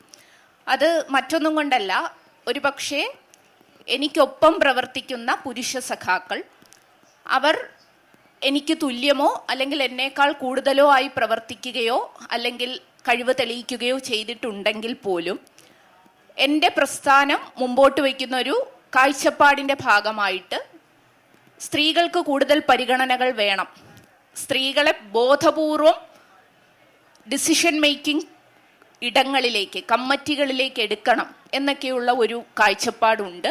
അതിൻ്റെ ഭാഗമായി പല തലങ്ങളിലും പരിഗണിക്കപ്പെട്ടിട്ടുള്ള ഒരാളാണ് ഞാൻ. ഏറ്റവും നല്ല ഒരു ഉദാഹരണം എൻ്റെ മനസ്സിലേക്ക് ഓടിയെത്തുന്നത്, എന്നെ കേരള സർവകലാശാല യൂണിയൻ്റെ ചെയർപേഴ്സണായി പരിഗണിച്ചു എന്നുള്ളതാണ്. ഞാൻ അന്ന് ഫാത്തിമ കോളേജിൽ നിന്നും ഒരു യൂണിവേഴ്സിറ്റി യൂണിയൻ കൗൺസിലറായി തിരഞ്ഞെടുക്കപ്പെടുന്നു. അവിടെ നിന്നും കേരള സർവകലാശാല പോലെ കേരളത്തിലെ ഏറ്റവും പ്രധാനപ്പെട്ട ഒരു സർവകലാശാല, ഇപ്പോഴത്തേക്കാളും കുറച്ചുകൂടി കോളേജുകൾ അന്ന് കേരള സർവകലാശാലയുടെ ഭാഗമാണ്. അന്ന് മെഡിക്കൽ കോളേജിനൊന്നും പ്രത്യേക യൂണിവേഴ്സിറ്റി ഇല്ല. അപ്പം ടെക്നിക്കൽ യൂണിവേഴ്സിറ്റി ഇല്ല. അപ്പം കേരള സർവകലാശാല എന്ന് പറഞ്ഞാൽ മെഡിക്കൽ കോളേജുകളും എഞ്ചിനീയറിംഗ് കോളേജുകളും പ്രൊഫഷണൽ കോളേജുകളും തിരുവനന്തപുരം, കൊല്ലം, ആലപ്പുഴ, പത്തനംതിട്ടയിലെ ചില ക്യാമ്പസുകൾ എല്ലാം കൂടി ചേർന്ന് വന്ന ആ ഒരു പ്രധാനപ്പെട്ട സർവകലാശാല യൂണിയൻ്റെ ചെയർപേഴ്സണായി ഒരു പെൺകുട്ടി വേണം എന്നെടുത്ത തീരുമാനത്തിൻ്റെ ഭാഗമായിട്ടാണ് എന്നെ അന്ന് മത്സരിപ്പിക്കുന്നത്. ഞാനെന്നുള്ള വ്യക്തി മാത്രമല്ല, അന്നത്തെ ഒരു അനുഭവം, അന്ന് ഞാൻ കേരളയുടെ ചെയർപേഴ്സൺ ആകുമ്പോൾ MGയുടെ ചെയർപേഴ്സൺ ആയത് ധന്യ വിജയൻ എന്ന് പറയുന്ന SFIയുടെ ഒരു പ്രവർത്തകയാണ്. അതുപോലെ തന്നെ അന്ന് കാലിക്കറ്റ് യൂണിവേഴ്സിറ്റിയുടെ ചെയർപേഴ്സൺ ആയത് നികിത എന്ന് പറയുന്ന ഒരു ചേച്ചിയാണ്. നികിത ചേച്ചിയായിരുന്നു അന്ന് കാലിക്കറ്റ് യൂണിവേഴ്സിറ്റിയുടെ ചെയർപേഴ്സൺ. അപ്പോൾ കേരളത്തിലെ പ്രധാനപ്പെട്ട 3 സർവകലാശാലയുടെ ചെയർപേഴ്സണായി ഒരേ സമയം അന്ന് SFI പെൺകുട്ടികളെ പരിഗണിച്ചു എന്നുള്ളത് ഞാനിപ്പോൾ ആ ഒരു ദീർഘവീക്ഷണം എൻ്റെ മനസ്സിൽ ഞാൻ ഓർക്കുകയാണ്. മറ്റൊന്ന്, ഇതേ വേദിയിൽ വെച്ചാണ്, ഇതേ മണ്ണിൽ വെച്ചാണ് ഞാൻ CPIMൻ്റെ സംസ്ഥാന കമ്മിറ്റിയിലേക്ക് വളരെ ചെറിയ പ്രായത്തിൽ തിരഞ്ഞെടുക്കപ്പെടുന്നത്. അതിൻ്റെ കാരണം മറ്റൊന്നുമല്ല, 40 വയസ്സിന് താഴെയുള്ളവർ പാർട്ടിയുടെ എല്ലാ കമ്മിറ്റികൾക്കകത്തും, തിരഞ്ഞെടുക്കപ്പെടുന്ന കമ്മിറ്റികൾക്കകത്തും ഉണ്ടാകണം എന്നുള്ള തീരുമാനത്തിൻ്റെ ഭാഗമായിട്ടാണ്, ലോക്കൽ കമ്മിറ്റി മുതൽ. അങ്ങനെയാണ് സംസ്ഥാന കമ്മിറ്റിയിലേക്ക് എനിക്ക് തിരഞ്ഞെടുക്കപ്പെടുന്നത്. അപ്പം ഇതൊക്കെ ഒരു പുരോഗമന രാഷ്ട്രീയം ഉയർത്തിപ്പിടിക്കുന്ന പാർട്ടി എന്ന നിലയിൽ CPIMഉം അതുപോലെ തന്നെ പുരോഗമന വിദ്യാർത്ഥി യുവജന സംഘടനകളും സ്വീകരിക്കുന്ന ഒരു കാഴ്ചപ്പാടിൻ്റെ ഭാഗമായിട്ടാണ്. ആ കാഴ്ചപ്പാട് പുതിയ കാലഘട്ടത്തിൽ അനിവാര്യമാണ്. അതുതന്നെയാണ് ഇവിടെ നജ്മയും സൂചിപ്പിച്ചത്. കാരണം ഇപ്പോഴും നമുക്ക് തുല്യതയിലേക്ക് എത്താൻ കഴിഞ്ഞിട്ടില്ല എന്നുള്ളത് ഒരു യാഥാർത്ഥ്യം തന്നെയാണ്. നമ്മുടെ സമൂഹത്തിനകത്ത് പാട്രിയാർക്കൽ മനോനില വളരെയധികമുണ്ട്.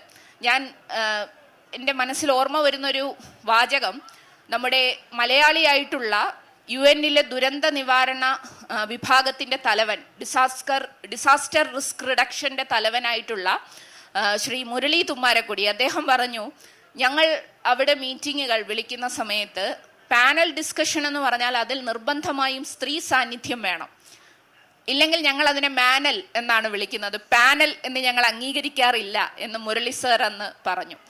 അത് പലപ്പോഴും ഞാൻ സദസ്സിലിരിക്കുമ്പോൾ നോക്കാറുണ്ട്, വേദിയിൽ എത്ര സ്ത്രീകളുണ്ട്.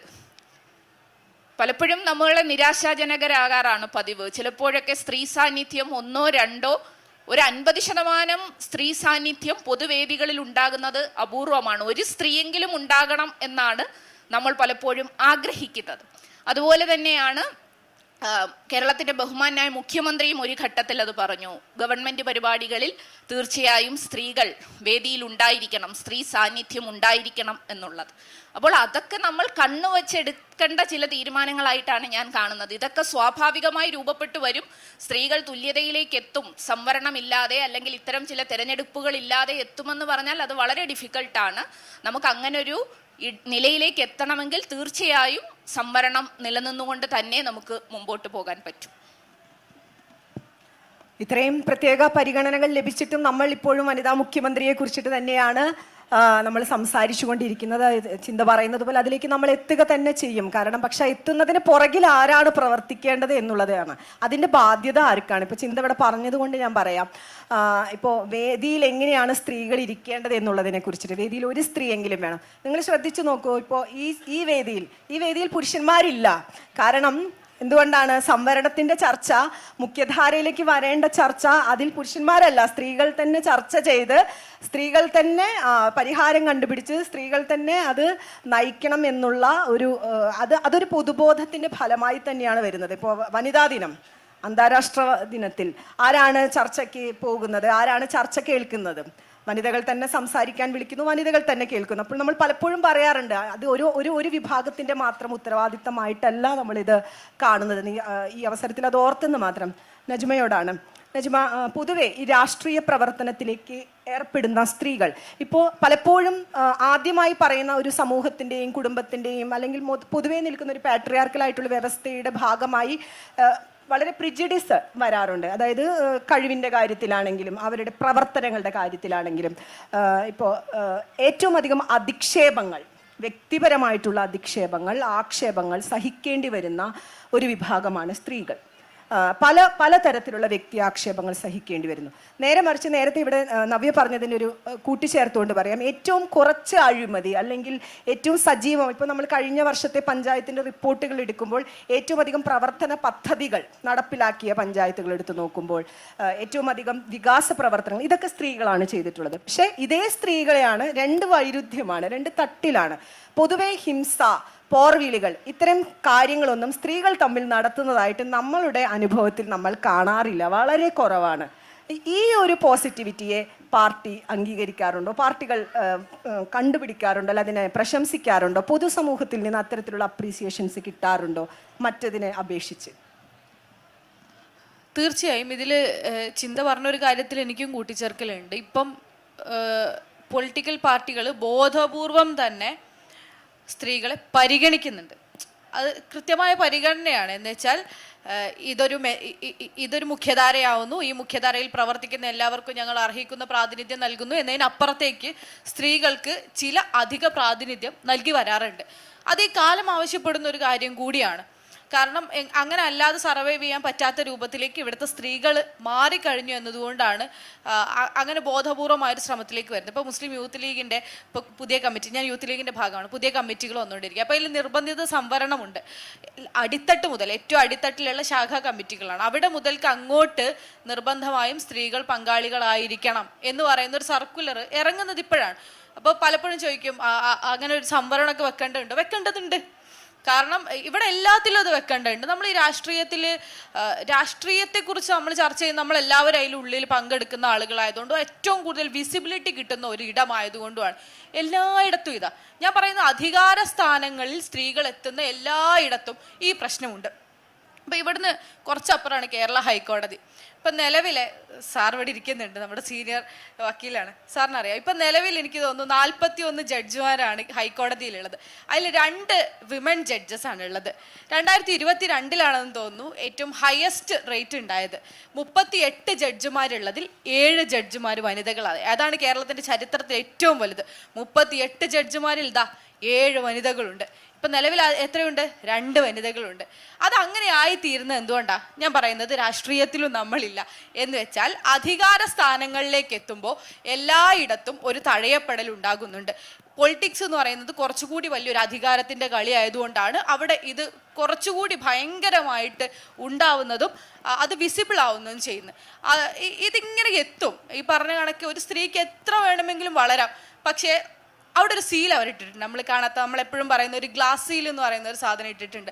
ആ ഗ്ലാസ് സീൽ പൊട്ടിച്ചു പോവാൻ കുറച്ച് പ്രയാസമാണ്. ആ ഗ്ലാസ് സീലായിരിക്കും ചിലപ്പോൾ ഈ അധികാരം അല്ലെങ്കിൽ തീരുമാനമെടുക്കുന്ന ബോഡി അല്ലെങ്കിൽ ഇവിടുത്തെ നയമാറ്റങ്ങളിലുള്ളൊരു പവർ എന്നൊക്കെ പറയുന്നത്.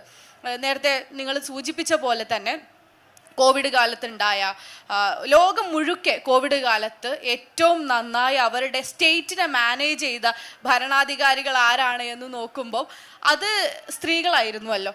അവരുടെ രാജ്യത്ത് ഏറ്റവും കുറവ് കോവിഡ് കേസ് റിപ്പോർട്ട് ചെയ്യുന്ന രൂപത്തിൽ, ക്ഷേമം ഉറപ്പുവരുത്തുന്ന രൂപത്തിൽ പെർഫോം ചെയ്യാൻ അവർക്ക് സാധിച്ചിട്ടുണ്ട്. ആ സാധിക്കൽ എന്തുകൊണ്ടാണ്? അവർക്ക് നമ്മൾ പറയാറുണ്ട് കുറച്ചുകൂടി ഇമോഷണലി ഭരിക്കാൻ പറ്റും എന്നുള്ളത്. എന്ന് വെച്ചാൽ ഒരു ഭരണത്തെ നമുക്ക് ഏത് രൂപത്തിൽ മുന്നോട്ട് കൊണ്ടുപോകാൻ പറ്റും? ഒച്ചപ്പാടും ബഹളവും ഉണ്ടാക്കി ഹിംസാത്മകമായിട്ട് അല്ലെങ്കിൽ കുറച്ചുകൂടി എന്താ പറയുക ഹാഷായിട്ട് സ്ഥാനത്ത് മുന്നോട്ട് കൊണ്ടുപോകാൻ പറ്റും, ഇമോഷണലി മുന്നോട്ട് കൊണ്ടുപോകാൻ പറ്റും. ഒരു സ്ത്രീക്ക് കുറച്ചുകൂടി ഇമോഷണലി മുന്നോട്ട് കൊണ്ടുപോകാൻ പറ്റും എന്നതുകൊണ്ടായിരിക്കാം ഏറ്റവും നന്നായിട്ട് അത് ചെയ്യാൻ നമുക്ക് സാധിക്കാറുണ്ട്. പക്ഷേ ഈ പറഞ്ഞ കണക്കെ ആ മൂവ്മെൻറ്റ് നമുക്ക് ഇനിയും സമയം വേണം. അതിനെ പൂർണ്ണമായും അംഗീകരിക്കാൻ നമുക്ക് ഇനിയും സമയം വേണം. ആ സമയത്തിനിടയ്ക്ക് ഇനി ഉണ്ടാവേണ്ട ഒരു പ്രോസസ്സ് എന്ന് പറഞ്ഞാൽ ഇനിയും തഴയപ്പെടാൻ പറ്റാത്ത രൂപത്തിൽ ഇനിയും ഇവരെ തഴഞ്ഞു നിർത്താം എന്ന് പറ്റാത്ത രൂപത്തിൽ നമ്മൾ കുറച്ചുകൂടി ശക്തിപ്പെടുക എന്നുള്ളത് തന്നെയാണ്. ഇപ്പം ക്യാമ്പസുകൾക്കകത്ത് പെൺകുട്ടികളുടെ വലിയൊരു വേവ് ഉണ്ടാവുന്നതിൻ്റെ ഒന്നാമത്തെ കാരണം അതിനുള്ളിൽ പൊളിറ്റിക്സ് സംസാരിക്കാനാവട്ടെ, മുന്നോട്ട് നയിക്കാനാവട്ടെ അവർ അത്ര എക്യുപ്ഡ് ആയി എന്നുള്ളതാണ്. വിദ്യാഭ്യാസം കൊണ്ട് പെൺകുട്ടികൾ ശക്തരായി എന്നുള്ളത് കൊണ്ടാണ്. അങ്ങനെ ശക്തരായ മനുഷ്യരായി നമ്മൾ മാറുവാണെങ്കിൽ, നമുക്ക് കുറച്ചും കൂടി ബാർഗെയിനിങ് പവർ നമ്മൾ ഉണ്ടാക്കിയെടുക്കുകയാണെങ്കിൽ മാത്രമേ ഇനി മനോഹരമായിട്ട് നമുക്ക് അതിജീവിക്കാൻ പറ്റൂ എന്നാണ് തോന്നുന്നത്. ഇതുവരെ കിട്ടിയതെല്ലാം നമ്മൾ തല്ല് ഇട്ടും പോരാടിയും തന്നിയിട്ടാണ്. ആരും ഒന്നും നമ്മുടെ കയ്യിൽ വെച്ച് തന്നിട്ടില്ല എന്ന് നമുക്ക് ഉറപ്പാണ്. ആ ധൈര്യത്തിൽ തന്നെയാണ് നമ്മൾ മുന്നോട്ട് പോകുന്നത്. ഏതായാലും നജ്മ പറഞ്ഞ് അവസാനിപ്പിച്ചൊരു കാര്യത്തിൽ നിന്ന് നവ്യോട് ചോദിക്കാമെന്ന് വിചാരിക്കണം. കാരണം എപ്പോഴാണ് നമ്മൾ നിയമത്തിൻ്റെ വഴിക്ക് പോകുന്നത്? നമുക്ക് നീതി കിട്ടില്ല എന്ന് പറയുന്ന ഒരു സാഹചര്യത്തിലാണ് നമ്മൾ നിയമത്തിൻ്റെ സഹായത്തിലേക്ക് പോകുന്നത്. ഇപ്പോൾ വനിതാ സംവരണ ബില്ലിനെ കുറിച്ച് നവ്യ സംസാരിച്ചു, സർക്കാർ അതിനെ പാസ്സാക്കിയതിനെ കുറിച്ച്. സ്റ്റിൽ അതിന് നടപ്പാകലിന് എടുക്കുന്ന ഒരു കാലതാമസത്തെക്കുറിച്ച് ഇപ്പോൾ സെൻസസ് അല്ലെങ്കിൽ മണ്ഡല പുനർനിർണയം ഇതെല്ലാം കഴിഞ്ഞതിന് ശേഷം നമുക്ക് 2029 അത് നടപ്പാക്കാമെന്ന് പറയുന്നു. ഏത് വനിതാ സംവരണ ബില്ലാണ്? ഈ 33% കാര്യമാണ്. അപ്പോഴും തുല്യതയെക്കുറിച്ചിട്ടല്ല നമ്മൾ പറയുന്നത്. ആ 33% പോലും പാർലമെന്റിൽ ഉണ്ടായിട്ടുള്ള ചില പരാമർശങ്ങൾ ഈ സ്ത്രീകളിൽ ഇത് കിട്ടുന്നത് ഭയങ്കര സ്ഫോടനാത്മകമായിരിക്കും, അബദ്ധമായിരിക്കും എന്ന്. അപ്പോഴും 454 രണ്ടുപേര് എതിർത്ത്, 354 രണ്ടുപേര് അപ്പോഴും ഉണ്ടായിരുന്നു എതിർക്കാനായിട്ട്. അപ്പോൾ ഈ നിയമത്തിലേക്ക് നമ്മൾ പോകുമ്പോൾ പോലും ആ നിയമം പോലും നമ്മുടെ കൂടെ നിൽക്കാനുള്ള ഒരു സാഹചര്യം അത് ബോധപൂർവമോ അബോധപൂർവമായി അത് നടപ്പാക്കുന്ന ആൾക്കാരിൽ നിന്ന് ഉണ്ടാവുകയാണ്. അതായത് നമ്മൾ തുല്യതയില്ല, നമ്മളൊരു നിയമത്തിൻ്റെ വഴിക്ക് പോകുന്നു. പക്ഷെ ആ നിയമം നടപ്പാക്കാൻ ഇത്തരത്തിലുള്ള ഇങ്ങനെയുള്ള നമ്മൾ എന്താ പറയുക അതിനെ, അങ്ങനത്തെ ന്യായങ്ങൾ നമ്മളങ്ങനെ പറയല്ലോ, ഇങ്ങനത്തെ ചില ന്യായങ്ങൾ നമ്മൾ മുന്നോട്ട് വെക്കുകയാണെന്ന്. അപ്പോൾ എന്താണ് നവ്യയ്ക്ക് അതിനെപ്പറ്റി പറയാനുള്ളത്? എന്തുകൊണ്ടാണ് നമുക്ക് അതിൻ്റെ പൂർണ്ണാർത്ഥത്തിൽ ഇത്തരത്തിലുള്ള ഒരു നിയമം വന്നാൽ ഇവിടെ നടപ്പാക്കാൻ പറ്റാത്തത്? ഈ പറയുന്ന രാഷ്ട്രീയ പാർട്ടികൾ ഈ സ്ത്രീകളെ ഇതുപോലെ അംഗീകരിക്കുന്നു എന്ന് പറയുന്നവർ, സ്ഥാനം നൽകുന്നു എന്ന് പറയുന്നവർ, പ്രത്യേക പരിഗണന നൽകുന്നു എന്ന് പറയുന്ന രാഷ്ട്രീയ പാർട്ടികളാണ് നമുക്കുള്ളത്. പക്ഷെ എന്തുകൊണ്ടാണ് ഇതിനൊരു സംവരണം, അവിടെ നിന്ന് നമുക്ക് തുല്യത എന്ന് പറയുന്ന തുല്യ പ്രാതിനിധ്യത്തിലേക്ക് നമ്മൾ എത്തണമെന്ന് നമ്മൾ വിചാരിക്കുന്നു, നമ്മൾ അതിൻ്റെ കഴിവ് നമ്മൾ തെളിയിച്ചിരിക്കുന്നു. പക്ഷെ സ്റ്റിൽ നിയമം പോലും നമുക്ക് അനുകൂലമാകാത്ത സാഹചര്യം എന്തുകൊണ്ടായിരിക്കും? സ്വാഭാവികമായിട്ടുള്ള രീതിയിൽ ഒരു തുല്യത ലഭിക്കാതിരിക്കുന്ന സാഹചര്യങ്ങളിലാണ് നിയമത്തിൻ്റെ വഴി തേടി നമ്മൾ പോകുന്നത്. ആ നിയമത്തിൻ്റെ വഴി തേടി പോയ കൂട്ടത്തിൽ എല്ലാ രാഷ്ട്രീയ കക്ഷികളും ഉണ്ടായിരുന്നു, എല്ലാ പാർട്ടികളുടെയും ആളുകളുണ്ടായിരുന്നു. ശ്രീമതി സുഷമ സ്വരാജ്, അവർ നമ്മോടൊപ്പം ഇപ്പം ഇല്ല. ശ്രീമതി സോണിയാഗാന്ധി, ശ്രീമതി വൃന്ദ കാരാട്ട്, ഇവർ 3 പേരും ചേർന്ന് നിന്നുകൊണ്ട് കൈകോർത്ത്, രാഷ്ട്രീയത്തിന് അതീതമായിട്ട് കൈകോർത്ത് കൊണ്ട് നിന്ന് ലഡു വിതരണം ചെയ്തിരുന്ന ഒരു സാഹചര്യം നമ്മൾ കണ്ടിരുന്നു മുൻപ് പാർലമെന്റിൽ. അത് വനിതാ സംവരണ ബില്ലിലേക്കുള്ള ആദ്യ പടിയായിട്ടുള്ള ഒരു പ്രവർത്തനത്തിന്റെ ഫലമായിരുന്നു. പക്ഷെ പിന്നീട് അങ്ങോട്ട് ആ വനിതാ സംവരണ ബില്ല് ചർച്ച ചെയ്യപ്പെട്ടപ്പോഴെല്ലാം തന്നെ പല കക്ഷികളും അതിൽ നിന്ന് എതിരഭിപ്രായം രേഖപ്പെടുത്തിക്കൊണ്ട് അതിൽ നിന്ന് വ്യതിചലിച്ചു പോകുന്ന ഒരു സാഹചര്യം നമ്മൾ കണ്ടു. ഈ വനിതാ സംവരണ ബില്ല് 33%, 50 ഇല്ല, വീണ്ടും എടുത്തു പറയുന്നു. ആ 33% പാസ്സാക്കിയ സമയത്തും ഈ പാർലമെന്റിൽ ഉണ്ടായിരുന്ന ചർച്ചകൾ വളരെ രൂക്ഷമായ തരത്തിൽ സ്ത്രീകളെ വിമർശിച്ചുകൊണ്ടുണ്ടായിരുന്ന ചർച്ചകളായിരുന്നു. അതിലും എതിർപ്പ് രേഖപ്പെടുത്തിക്കൊണ്ടുണ്ടായിരുന്ന കൈപ്പൊക്കിയ ആളുകളുടെ എണ്ണം ഉണ്ടായിരുന്നു എന്ന് പറയുന്നത് തീർച്ചയായിട്ടും ലജ്ജാവഹമാണ്. അപ്പോൾ അത്തരത്തിൽ സ്വാഭാവികമായിട്ട് നമുക്ക് നീതി ലഭിക്കാതിരിക്കുന്ന സാഹചര്യങ്ങൾ നിയമത്തിൻ്റെ വഴിക്ക് പോയേ മതിയാകും. ആ നിയമത്തിൻ്റെ വഴിക്ക് പോയത് കൊണ്ട് തന്നെയാണ് ഇന്ന് 33% സംവരണം എന്നുള്ളത് നമുക്ക് അച്ചീവ് ചെയ്യാൻ പറ്റിയിട്ടുള്ളത്. അത് അച്ചീവ് ചെയ്തു എന്ന് പറയുമ്പോഴും അത് പ്രാബല്യത്തിൽ വരണം എന്നുണ്ടെങ്കിൽ തീർച്ചയായിട്ടും 2029 വരെ നമുക്ക് അതിൻ്റെ ബാക്കി പ്രൊസീഡിങ്സ് ആയിട്ട് കാത്തു നിന്നേ മതിയാകൂ എന്നുള്ള സാഹചര്യമാണ്. ഇന്ന് കേരളത്തിൽ നേരത്തെ പറഞ്ഞതുപോലെ ശ്രീമതി നജ്മ സൂചിപ്പിച്ചു, കോവിഡിൻ്റെ സമയത്ത് നമ്മുടെ നാട്ടിൽ നടന്നിരുന്ന പ്രവർത്തനങ്ങൾ, ആ പ്രവർത്തനങ്ങളുടെ ഫലമായിട്ട് പത്രസമ്മേളനങ്ങൾ വിളിച്ചുകൊണ്ട് അന്ന് അത് കൈകാര്യം ചെയ്തിരുന്ന ശ്രീമതി ശൈലജ ടീച്ചർ വളരെ മനോഹരമായിട്ട് ആ കോവിഡിൻ്റെ സമയത്ത് അവരെ കൊണ്ട് കഴിയുന്ന വിധത്തിലൊക്കെ ആ കാര്യങ്ങൾ കൈകാര്യം ചെയ്തുകൊണ്ട് മുൻപോട്ട് പോയിരുന്നു.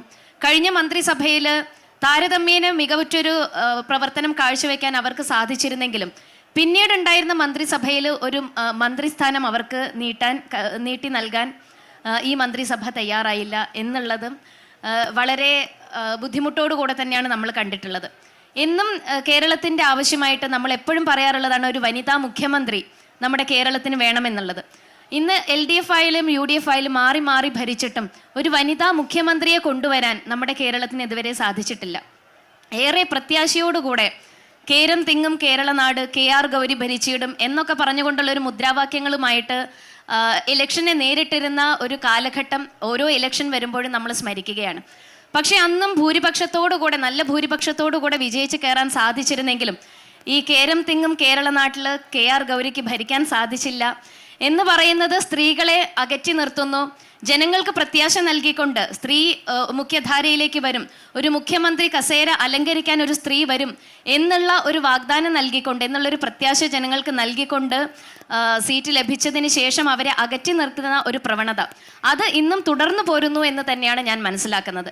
കഴിവ് തെളിയിച്ച, കഴിവുറ്റ, മികവുറ്റ രാഷ്ട്രീയ പ്രവർത്തകരില്ലാഞ്ഞിട്ടല്ല, പക്ഷേ അധികാര കസേരകൾ കാണുന്ന സമയത്ത് ആ അധികാര കസേരകളിലേക്ക് അവരെ ഇരുത്താനുള്ള വിമുഖത ഇവിടെയുള്ള പുരുഷ മേധാവിത്വം അത് അനുവദിക്കുന്നില്ല എന്ന് തന്നെയാണ് ഞാൻ വിശ്വസിക്കുന്നത്. എല്ലാവരും ഒരുപോലെയല്ല.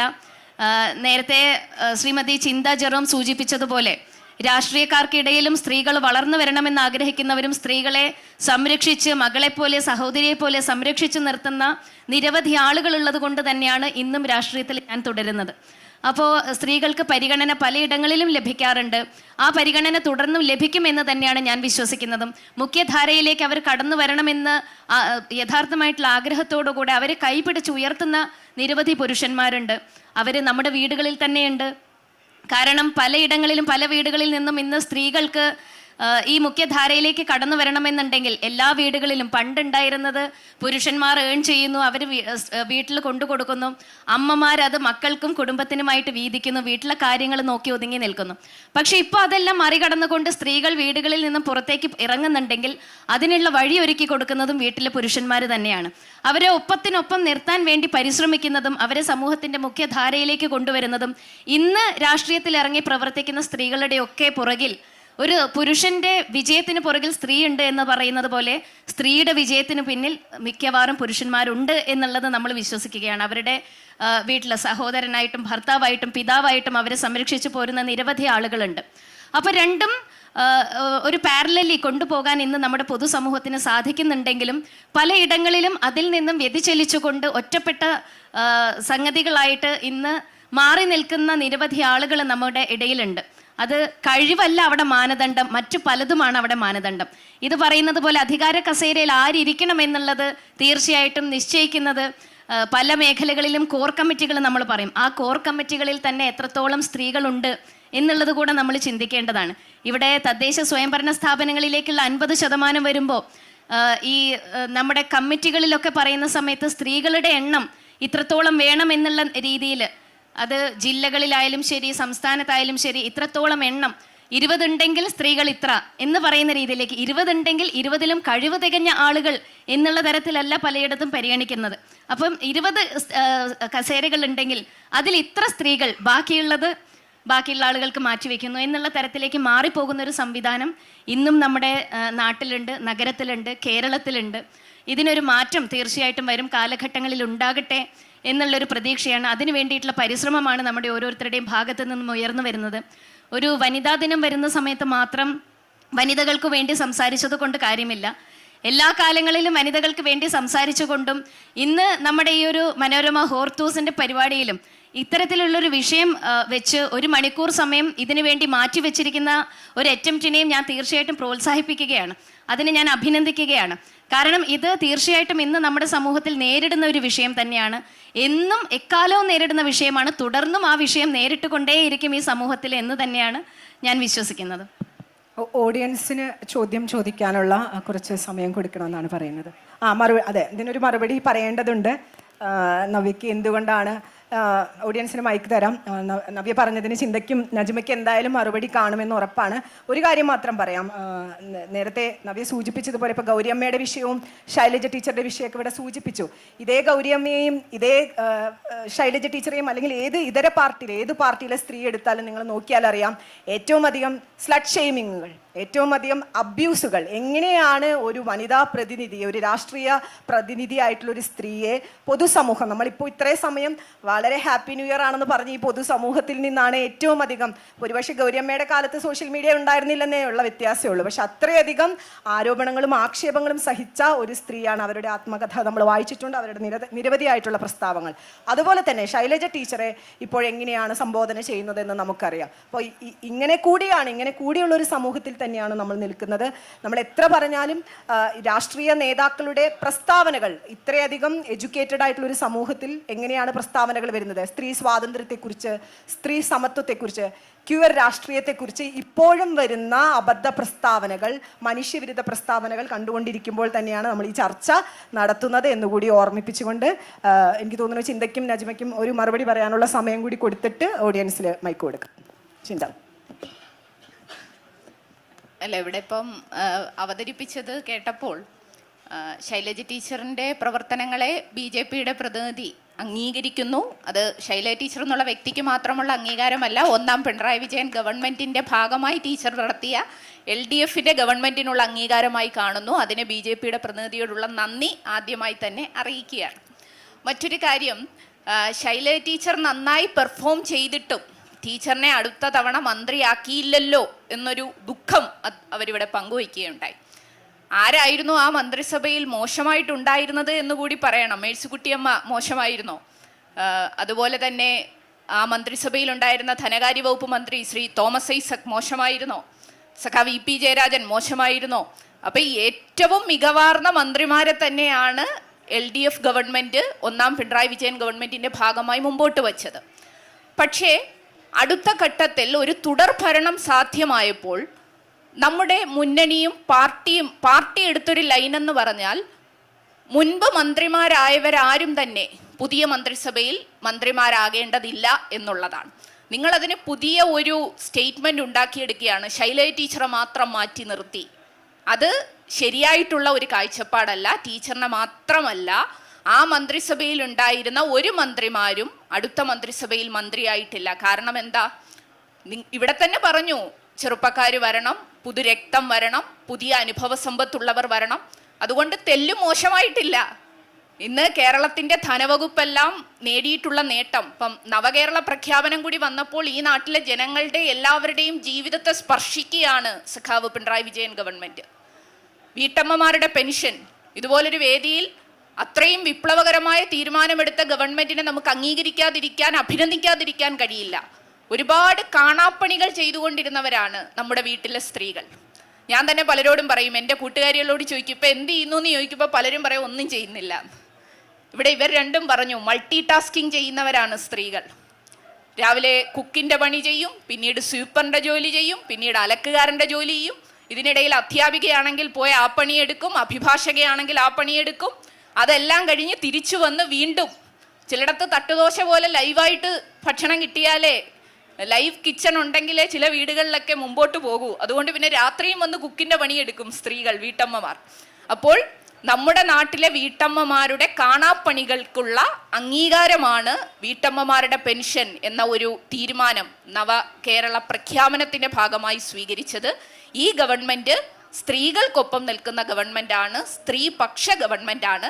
മറ്റൊരു കാര്യം കൂടി, മന്ത്രിമാരുടെ എണ്ണം, വനിതാ മന്ത്രിമാരുടെ എണ്ണം ഗവൺമെൻറ് വർദ്ധിപ്പിച്ചു, പുതിയ മന്ത്രിസഭയിൽ വർദ്ധിച്ചു എന്നുള്ളത് നമ്മൾ കാണണം. സ്ത്രീകൾക്കും കുട്ടികൾക്കും വേണ്ടി പ്രത്യേക വകുപ്പ് വന്നു എന്നുള്ളത് നമ്മൾ കാണണം. ട്രാൻസ്ജെൻഡർ ജസ്റ്റിസ് ബോർഡ് വന്നു എന്നുള്ളത് നമ്മൾ കാണണം. ഞാൻ യൂത്ത് കമ്മീഷൻ ചെയർപേഴ്സൺ ആയിരുന്നപ്പോൾ എക്സ്ക്ലൂസീവായി ട്രാൻസ്ജെൻഡേഴ്സിനും അതുപോലെ തന്നെ LGBTQ++ കമ്മ്യൂണിറ്റിക്കും വേണ്ടി ഒരു സ്പെഷ്യൽ അദാലത്ത് നടത്തിയിരുന്നു. അതുമായി ബന്ധപ്പെട്ടെല്ലാം എടുത്ത തീരുമാനങ്ങളുണ്ട്. ID കാർഡ് ഉൾപ്പെടെ ഇഷ്യൂ ചെയ്യുന്ന കാര്യത്തിൽ, സ്വത്വം അടയാളപ്പെടുത്താൻ കഴിയുന്ന കാര്യത്തിലെല്ലാം. അപ്പോൾ അങ്ങനെ വളരെ വിസിബിളായി ജെൻഡർ മേഖലയ്ക്കകത്ത് ഇടപെടാൻ ഈ ഗവൺമെൻറ്റിന് സാധിച്ചിട്ടുണ്ട്. അത് മനസ്സിലാക്കിക്കൊണ്ട് തന്നെ പോകണം. പിന്നെ ഏതെങ്കിലും ഒരു വനിത മുഖ്യമന്ത്രി ആയതുകൊണ്ട് തീരുന്നതല്ല നമ്മളിന്ന് അഭിമുഖീകരിച്ചു കൊണ്ടിരിക്കുന്ന പ്രശ്നം. അങ്ങനെയാണെങ്കിൽ ഇന്ത്യയിൽ എപ്പോഴേ ഒരു വനിതാ പ്രധാനമന്ത്രി ഉണ്ടായി. എന്നിട്ടും ഇപ്പോൾ നവ്യയുടെ പാർട്ടി മുമ്പോട്ട് വയ്ക്കുന്നത് ബേട്ടി ബച്ചാവോ ബേട്ടി പഠാവോ എന്നാണ്. അത് മുമ്പോട്ട് വയ്ക്കുമ്പോഴും ഡൽഹിയിലെ വനിതാ ഗുസ്തി താരങ്ങൾ തെരുവിൽ കിടന്ന് സമരം ചെയ്യുകയാണ്. പാർലമെന്റ് മന്ദിരത്തിന്റെ ഉദ്ഘാടന ചടങ്ങിൽ നിന്നും നവ്യയുടെ പാർട്ടി മാറ്റി നിർത്തിയത് ദളിതയായിട്ടുള്ള വനിതയായിട്ടുള്ള ഇന്ത്യയുടെ പ്രസിഡന്റിനെയാണ്. ഇതെല്ലാം നമ്മൾ മനസ്സിലാക്കണം, ഈ വ്യത്യാസങ്ങൾ മനസ്സിലാക്കണം. അപ്പോൾ നിലപാടുകൾ എപ്പോഴും സവിശേഷമാണ്. അത് പുരോഗമനപരമായിരിക്കണം, അത് സ്ത്രീപക്ഷമായിരിക്കണം. ഒരു വനിത മുഖ്യമന്ത്രിയാകുന്നു എന്നുള്ളതല്ല, വനിതാ മുന്നേറ്റത്തിന് പ്രചോദിതമായ ആശയമുള്ള സ്ത്രീപക്ഷ നിലപാടുള്ള വ്യക്തികൾ മുഖ്യമന്ത്രിമാരും പ്രധാന പദവികളിലേക്കും എത്തുക എന്നുള്ളിടത്താണ് ഈ നാടിനകത്ത് മാറ്റമുണ്ടാകുന്നത്. ഓഡിയൻസ്. ഓക്കെ.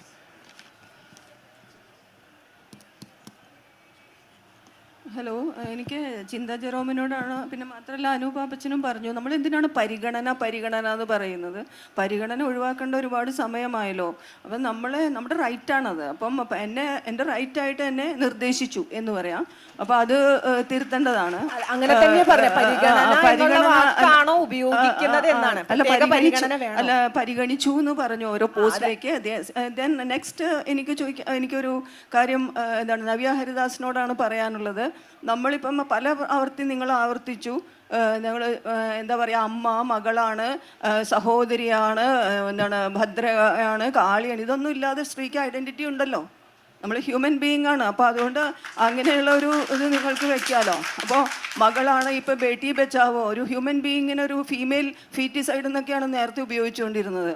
അപ്പോൾ ആ ഫീമെയിൽ എന്നുള്ളത് മാറ്റി ബേട്ടി ബച്ചാവോ, ബേട്ടി പഠാവോ എന്നൊന്നും പറയേണ്ട കാര്യമില്ല. അവരെ ഫീമെയിൽ എന്നുള്ളതാണ് ചോദിക്കാനുള്ളത്. പിന്നെ ഞാൻ ഈ 3 പേരോടുമായിട്ടൊരു ക്വസ്റ്റ്യൻ എനിക്കുള്ളത് എന്താണെന്ന് വെച്ച് കഴിഞ്ഞാൽ, ഞാനിപ്പോൾ നിങ്ങളുടെ കൂടെ വരാം സംവരണം എന്നൊക്കെ പറഞ്ഞു കഴിഞ്ഞിട്ട്, പക്ഷേ നമ്മൾ സംഘടിതമായിട്ട് പോകാം. പക്ഷേ നിങ്ങൾ പ്രതിനിധീകരിക്കുന്ന പാർട്ടിയിൽ നിങ്ങൾക്ക് ഈ സ്ത്രീ സംവരണത്തെക്കുറിച്ചും അത് മുന്നോട്ട് 50 ആവാനൊന്നുമുള്ള സ്പേസ് നിങ്ങൾക്ക് എത്രയുണ്ടെന്നാണ് എനിക്കറിയേണ്ടത്. Thank you. ഇവിടെ താങ്കൾ സൂചിപ്പിച്ചതുപോലെ ബേട്ടി ബച്ചാവോ ബേട്ടി പഠാവോ പദ്ധതി നമുക്കറിയാം. മുൻപ് ഉണ്ടായിരുന്ന കാലഘട്ടങ്ങളിൽ ആൺകുട്ടികൾ ജനിക്കുന്ന സമയത്ത് അവർക്ക് മികച്ച വിദ്യാഭ്യാസം കൊടുക്കുകയും പെൺകുട്ടികളാണെങ്കിൽ അവരെ തഴഞ്ഞു നിർത്തിക്കൊണ്ട്, ഇപ്പോൾ എൻ്റെ ജനറേഷനിൽ വരെ ഞാൻ കണ്ടിട്ടുള്ളത് ആൺകുട്ടികളും പെൺകുട്ടികളും ഉണ്ടാവും. ആൺകുട്ടികളെ ഇംഗ്ലീഷ് മീഡിയത്തിൽ പറഞ്ഞയക്കുന്നു, പെൺകുട്ടികളെ മലയാളം മീഡിയത്തിൽ പറഞ്ഞയക്കുന്നു. അങ്ങനെ ആ തരത്തിലൊരു വേർതിരിവ് നമ്മുടെ സമൂഹത്തിൽ നിലനിന്നിരുന്ന സാഹചര്യത്തിലാണ് ഈ ബേട്ടി ബച്ചാവോ ബേട്ടി പഠാവോ പദ്ധതി കൊണ്ടുവന്നത്.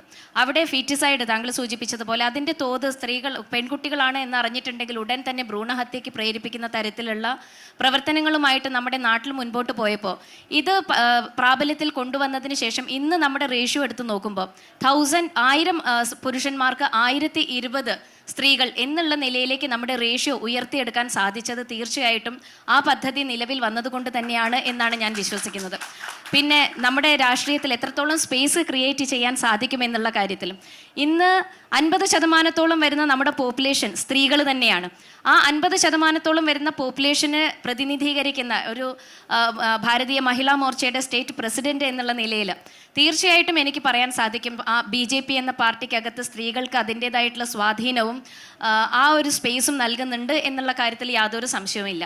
ഇന്ന് ജില്ലാ പ്രസിഡന്റുമാരെ എടുത്തു നോക്കുമ്പോഴും മുൻപൊന്നും ജില്ലാ പ്രസിഡന്റുമാരായിട്ട് ഒരിക്കലും സ്ത്രീകളെ പരിഗണിക്കാതിരുന്ന ഒരു സാഹചര്യമായിരുന്നു, അത് ഏത് പാർട്ടിയിൽ എടുത്തു നോക്കിയാലും. എന്നാൽ ഇന്ന് BJPയിൽ എടുത്തു നോക്കുന്ന സമയത്ത് പല ഭാഗങ്ങളിലും ആ ജില്ലയെ നയിക്കുന്നത് സ്ത്രീകളാണ്. ആ ഒരു മുന്നേറ്റത്തെ നമുക്ക് തീർച്ചയായിട്ടും വളരെ പോസിറ്റീവായിട്ട് തന്നെ കാണാൻ സാധിക്കും. ശ്രീമതി ചിന്ത ജെറോം ഇവിടെ പറഞ്ഞതുപോലെ ഒരു സ്ത്രീയെ മുഖ്യമന്ത്രി കസേരയിൽ കാണണമെന്നുള്ള ആഗ്രഹം അത് ഈ വേദിയിലിരിക്കുന്ന ഞാൻ നേരത്തെ പറഞ്ഞതുപോലെ മറ്റു പാർട്ടികൾക്കൊക്കെ അതീതമായിട്ട്, അതുകൊണ്ടാണ് ഞാൻ 3 സ്ത്രീകളെയും എടുത്ത് പറഞ്ഞത്, സോണിയാഗാന്ധിയും വൃന്ദ കാരട്ടും ശ്രീമതി സുഷമ സ്വരാജും. ഈ 3 പേരും കൂടെ കൈ ഉയർത്തി നിന്നുകൊണ്ട് അവർ കൈ കോർത്ത് പിടിച്ചുകൊണ്ട് ആവശ്യപ്പെട്ടിരുന്ന ഒരു ബില്ലായിരുന്നു. അപ്പോൾ ആ രാഷ്ട്രീയത്തിന് അതീതമായിട്ടുള്ള സ്ത്രീകൾക്കുള്ളൊരു സ്പേസിനെ കുറിച്ച് നമ്മൾ സംസാരിക്കുമ്പോൾ തീർച്ചയായിട്ടും സ്ത്രീകൾ തന്നെ സ്ത്രീകൾക്ക് വേണ്ടി വാദിക്കേണ്ട ഒരു സാഹചര്യമുണ്ട് എന്ന് ഞാൻ വിശ്വസിക്കുന്നു. അപ്പോൾ സ്ത്രീകളായിരിക്കുന്ന ആളുകൾ തന്നെ ആ മന്ത്രി കസേരയിൽ ഒരു സ്ത്രീ വന്ന് കാണണം എന്നുള്ള ആഗ്രഹം പ്രകടിപ്പിച്ചേ മതിയാകൂ. നമ്മൾ ഒരിക്കലും അങ്ങനെ ഒരു പരിഗണന ആവശ്യമില്ല, സ്വാഭാവികമായിട്ടും വന്നു ചേരേണ്ടതാണ്. അതല്ലെങ്കിൽ ഒരു സ്ത്രീപക്ഷ നിലപാട് സ്വീകരിക്കുന്ന ഏതൊരു വ്യക്തിക്കും ഇരിക്കാവുന്ന കസേരയാണ് എന്ന് പറയുമ്പോൾ പിന്നീട് എന്താണ് നമ്മൾ ഈ ഒരു ചർച്ചകൾ കൊണ്ട് ഉദ്ദേശിക്കുന്നത് എന്ന് ഞാൻ സംശയിക്കുകയാണ്. ഇവിടെ സ്ത്രീകളുടെ ഒരു വിഷയം, സംവരണം എന്നുള്ള വിഷയം തന്നെ എടുത്തു പറയുന്ന സമയത്ത് തീർച്ചയായിട്ടും നമ്മളെല്ലാവരും, ശ്രീമതി ചിന്ത ജെറോമും ശ്രീമതി നജ്മയും ഞാനും നമ്മുടെ അവതാരക അടക്കം ഇരുന്നു കൊണ്ട് സ്ത്രീകൾക്ക് വേണ്ടി ആ ഒരു കസേരയ്ക്ക് ശബ്ദം ഉയർത്തണം എന്ന് തന്നെയാണ് ഞാൻ പറയുന്നത്. അത് ഒരു പാർട്ടി എന്നുള്ള നിലയിലല്ല, പാർട്ടികൾക്ക് അതീതമായിട്ട് സ്ത്രീകൾ എന്നുള്ള നിലയിൽ ഒരു ഒറ്റക്കെട്ടായിട്ട് നമ്മൾ കാണണം. എന്നാണ് ഞാൻ വിശ്വസിക്കുന്നത്. കാരണം രാഷ്ട്രീയത്തിൽ പെടാത്ത ഒരുപാട് ആളുകൾ ഉണ്ട്, നിഷ്പക്ഷരായിരിക്കുന്ന നിരവധി ജനത നമ്മുടെ മുന്നിലുണ്ട്. രാഷ്ട്രീയത്തിലേക്ക് കടന്നു വന്നിരിക്കുന്ന സ്ത്രീകൾ വളരെ വിരളമാണ്. അപ്പം മറ്റ് പൊതുസമൂഹത്തിലേക്ക് കൂടി ഒരു മെസ്സേജ് ആയിട്ട് രാഷ്ട്രീയത്തിലെ സ്ത്രീകൾ ഒറ്റക്കെട്ടായി നിന്നുകൊണ്ട് നമ്മുടെ അവകാശങ്ങൾക്ക് വേണ്ടി പൊരുതണം എന്നാണ് ഇവിടെ ഇരിക്കുന്ന എൻ്റെ സഹോദരിമാരോടും എനിക്ക് പറയാനുള്ളത്. നവ്യയോടാണ് 2 ക്വസ്റ്റ്യൻസ് വളരെ ചുരുക്കിയിട്ട്. ഒന്ന്, ഇപ്പം എൻ്റെ കുറേ സുഹൃത്തുക്കളൊക്കെ ശാഖയിൽ പോയി വന്നിട്ട് ഹിന്ദുരാജ്യം വേണമെന്നൊക്കെ പറയുന്നുണ്ട്. അപ്പം നമ്മൾ നോക്കുമ്പം ഹിന്ദുരാജ്യമായ തിരുവിതാംകൂറിൻ്റെ അകത്ത് പ്രജാസഭയ്ക്കകത്ത് ഒറ്റ സ്ത്രീകളെയും അടുപ്പിച്ചിട്ടുണ്ടായിരുന്നില്ല. കാരണം മനുസ്മൃതിയാണ് പാലിച്ചിട്ടുണ്ടായിരുന്നത്, അവർ പറഞ്ഞ ധർമ്മശാസ്ത്ര വിധികളാണ് പാലിച്ചിട്ടുണ്ടായിരുന്നത്, സനാതന ധർമ്മമാണ് പാലിച്ചത്. അപ്പം നമുക്കൊരു ഭരണഘടന ഇല്ലാതെ ഹിന്ദുത്വ ടെക്സ്റ്റുകളാണ് നമ്മൾ ഫോളോ ചെയ്തതെങ്കിൽ ദ്രൗപദി മുർമുവിനെ പോലുള്ള ഒരു സ്ത്രീയെയോ നവ്യയെ പോലുള്ള ഒരാളെയോ അധികാരത്തിലേക്ക് കൊണ്ടുവരാൻ വേണ്ടി നമുക്ക് സാധിക്കുമോ എന്നുള്ളതാണ് ഒന്നാമത്തെ ക്വസ്റ്റ്യൻ. രണ്ടാമത്തെ ഒരു ക്വസ്റ്റ്യൻ കൂടെയുണ്ട്.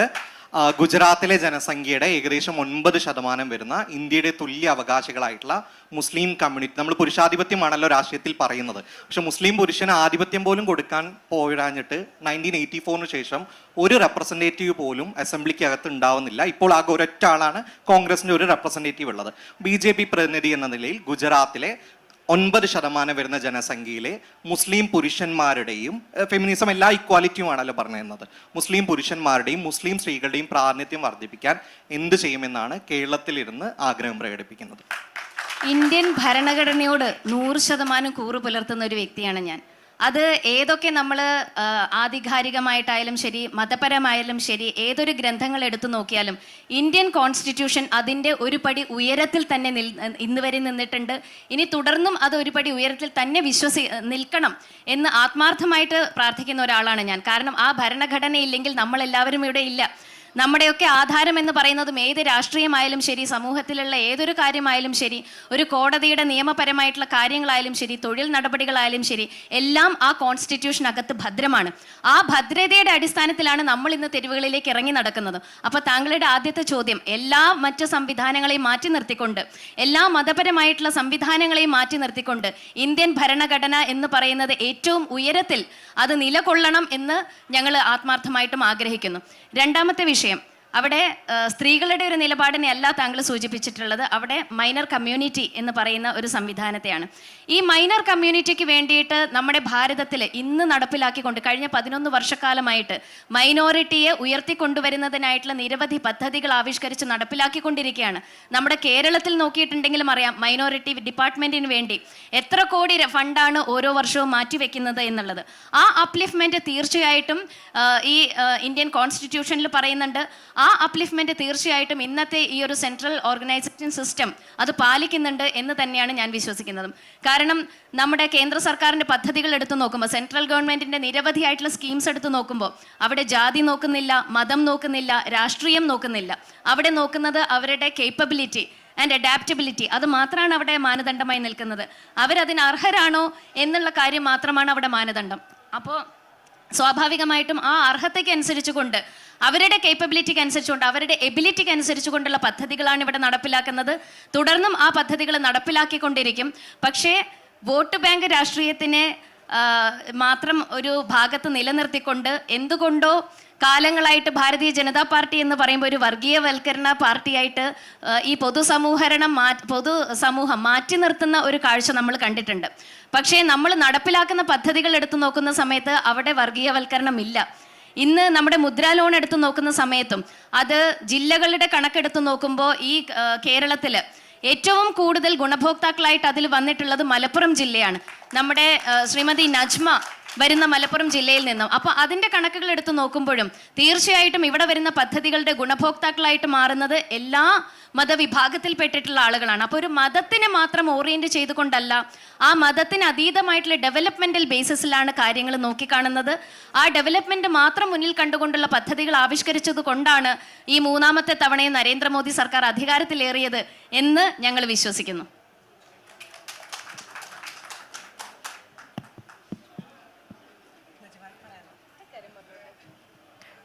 ഒരു അസത്യ പ്രസ്താവന കൊണ്ട് ഈ സദസ്സ് അവസാനിക്കരുത് എന്നതുകൊണ്ട് മാത്രം മൈക്കെടുത്തതാണ്, ക്ഷമിക്കണം. നിങ്ങൾ പറഞ്ഞ നമ്മൾ 3 പാനലിസ്റ്റുകൾ അല്ലെങ്കിൽ നമ്മൾ 4 പേരും ഈ ചർച്ചയിൽ മറ്റ് അഭിപ്രായ വ്യത്യാസങ്ങളൊന്നുമില്ലാതെ ഇറങ്ങിപ്പോണമെന്ന് ആഗ്രഹിച്ച ആളുകളാണ്. കാരണം നമ്മളെല്ലാവരും ഒരു ആശയത്തിൻ്റെ കോർ ഉൾക്കൊള്ളുന്ന ആൾക്കാർ. പക്ഷേ ഇന്ത്യയിൽ ഇപ്പോഴുള്ള ഗവൺമെൻറ് നടത്തിക്കൊണ്ടിരിക്കുന്നത് തീർത്തും വികസനത്തെ മുൻനിർത്തിയുള്ള പ്രവർത്തനങ്ങളാണ് എന്നും അവിടെ മതവുമില്ല ജാതിയുമില്ല എന്നൊരു പ്രസ്താവന കൊണ്ട് ഈ ചർച്ച അവസാനിക്കരുത് എന്ന് അതിയായ ആഗ്രഹമുണ്ട്. കാരണം ഇപ്പോഴും മുസ്ലിം ആയതിൻ്റെ പേരിൽ മാത്രമാണ് കുറേ മനുഷ്യന്മാരുടെ വീടുകളുടെ മുന്നിലേക്ക് ഇന്നും ബുൾഡോസർ പാഞ്ഞുകൊണ്ടിരിക്കുന്നത്. ബീഫ് കഴിച്ചതിൻ്റെ പേരിൽ മാത്രമാണ് ഇപ്പോഴും ആളുകൾ ആൾക്കൂട്ടത്താൽ കൊല ചെയ്യപ്പെടുന്നത്. അതുപോലൊരു രാജ്യത്തിരുന്നു കൊണ്ട് നമുക്ക് അസത്യ പ്രസ്താവന കൊണ്ട് അവസാനിപ്പിച്ചുകൂടാ. സ്ത്രീകളെക്കുറിച്ച് പറയുകയാണെങ്കിൽ ഒറ്റ സ്റ്റേറ്റ്മെൻറ്റിനെ അവസാനിപ്പിക്കാം, സമയം കളയുന്നു. നമ്മളെല്ലാവരും ഈ കുളിമുറിയിൽ നഗ്നരാണെന്നാണ് നമ്മൾ മനസ്സിലാക്കേണ്ട ഒരു കാര്യം. മറ്റൊന്നുമല്ല, അത് നമ്മൾ തമ്മിലുള്ളൊരു ഒരു ഒരു ഒരു വാഗ്വാദത്തിനും വേണ്ടിയല്ല.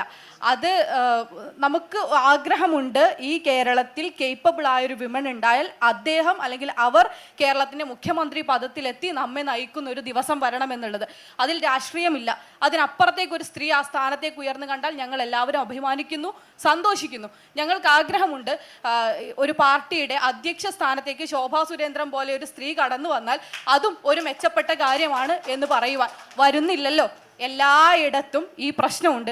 ആ പ്രശ്നത്തെ നമുക്ക് ഒറ്റക്കെട്ടായി ഒരു കോറോ ആയിക്കൊണ്ട് തന്നെ അഭിസംബോധന ചെയ്യാം എന്ന് പറഞ്ഞ് അവസാനിപ്പിക്കില്ല. ഒരു കാര്യം കൂടി, ഏറ്റവും ബേസിക് ആയിട്ട് തെരഞ്ഞെടുപ്പിൽ മത്സരിക്കുമ്പോൾ പോസ്റ്റർ ഒട്ടിക്കുമ്പോൾ ഭർത്താവിൻ്റെ പടം പോസ്റ്ററിൽ ഒട്ടിക്കാത്തൊരു കാലം കൂടി വരണം എന്നുള്ളൊരാഗ്രഹം കൂടി നജ്മയും ഞാനും എല്ലാം ഷെയർ ചെയ്യാണ്. തീർച്ചയായിട്ടും നമ്മൾ ആദ്യമേ തന്നെ ഈ ചർച്ച തുടങ്ങുന്ന സമയത്ത് ഈ ചർച്ചയുടെ ഒരു കോറത്തിൽ നമ്മളുടെ വിഷയത്തിൽ ഈ വിഷയത്തിൽ 4 സ്ത്രീകൾ സംസാരിക്കുമ്പോൾ ഇത് മറ്റൊരു തരത്തിലുള്ള ചർച്ചയിലേക്ക് പോകാതിരിക്കാൻ പരമാവധി ശ്രമിച്ചിട്ടാണ് ഞങ്ങൾ ഈ ചർച്ച മുന്നോട്ട് പോയത്. നിങ്ങൾക്കറിയാവുന്നതുപോലെ വ്യത്യസ്ത രാഷ്ട്രീയ ചിന്താഗതികളുള്ള വ്യത്യസ്ത രാഷ്ട്രീയ ദർശനങ്ങളുള്ള 4 പേരാണ് ഇവിടെ ഇരിക്കുന്നത്. അത് ഈ ചർച്ചയുടെ ഭാഗമാക്കാതെ 1 മണിക്കൂർ ഞങ്ങളുടെ വ്യക്തിപരമായിട്ടുള്ള കാര്യങ്ങളെ മാറ്റി നിർത്തിക്കൊണ്ട് ഒരു കോറായിട്ടുള്ള, നജ്മ പറഞ്ഞത് തന്നെയാണ് അവസാനിപ്പിക്കുന്നത്, ഒരു കോറായിട്ടുള്ള വിഷയത്തിൽ ഇവിടെ ഇരിക്കുന്ന ഓരോ സ്ത്രീക്കും, ഓരോ സ്ത്രീയെ മനസ്സിലാക്കുന്ന ആരായാലും, ഒരു പുരുഷനാവട്ടെ ഏത് കമ്മ്യൂണിറ്റിയിൽപ്പെട്ട ആളാവട്ടെ, നമ്മളെല്ലാവരും ആഗ്രഹിക്കുന്ന ഒരു കാര്യമാണ്, മാറിയ സ്ത്രീകളാണ് കേരളത്തിലുള്ളത്. ആ മാറിയ സ്ത്രീകളെ ഉൾക്കൊള്ളുന്ന ഒരു സമൂഹം ആണ് ഞങ്ങൾക്ക് ഇനി വേണ്ടത്. കാരണം സ്ത്രീകൾ മാറിക്കഴിഞ്ഞു, സ്ത്രീകളുടെ മാറ്റം നിങ്ങൾ അംഗീകരിച്ചു കഴിഞ്ഞു. ആ മാറ്റത്തെ അംഗീകരിക്കുന്ന സമൂഹത്തിന് വേണ്ടിയിട്ടാണ് നമ്മൾ കാത്തിരിക്കുന്നത്. ആ സമൂഹത്തിന്റെ ആഗ്രഹമാണ്, ആ സമൂഹത്തിന്റെ സ്വപ്നമാണ് കേരളത്തിന്റെ വനിതാ മുഖ്യമന്ത്രി എന്ന് പറഞ്ഞുകൊണ്ട് ഞങ്ങൾ അവസാനിപ്പിക്കുകയാണ്. ഞങ്ങളെ കേട്ട പ്രേക്ഷകർക്ക് നന്ദി.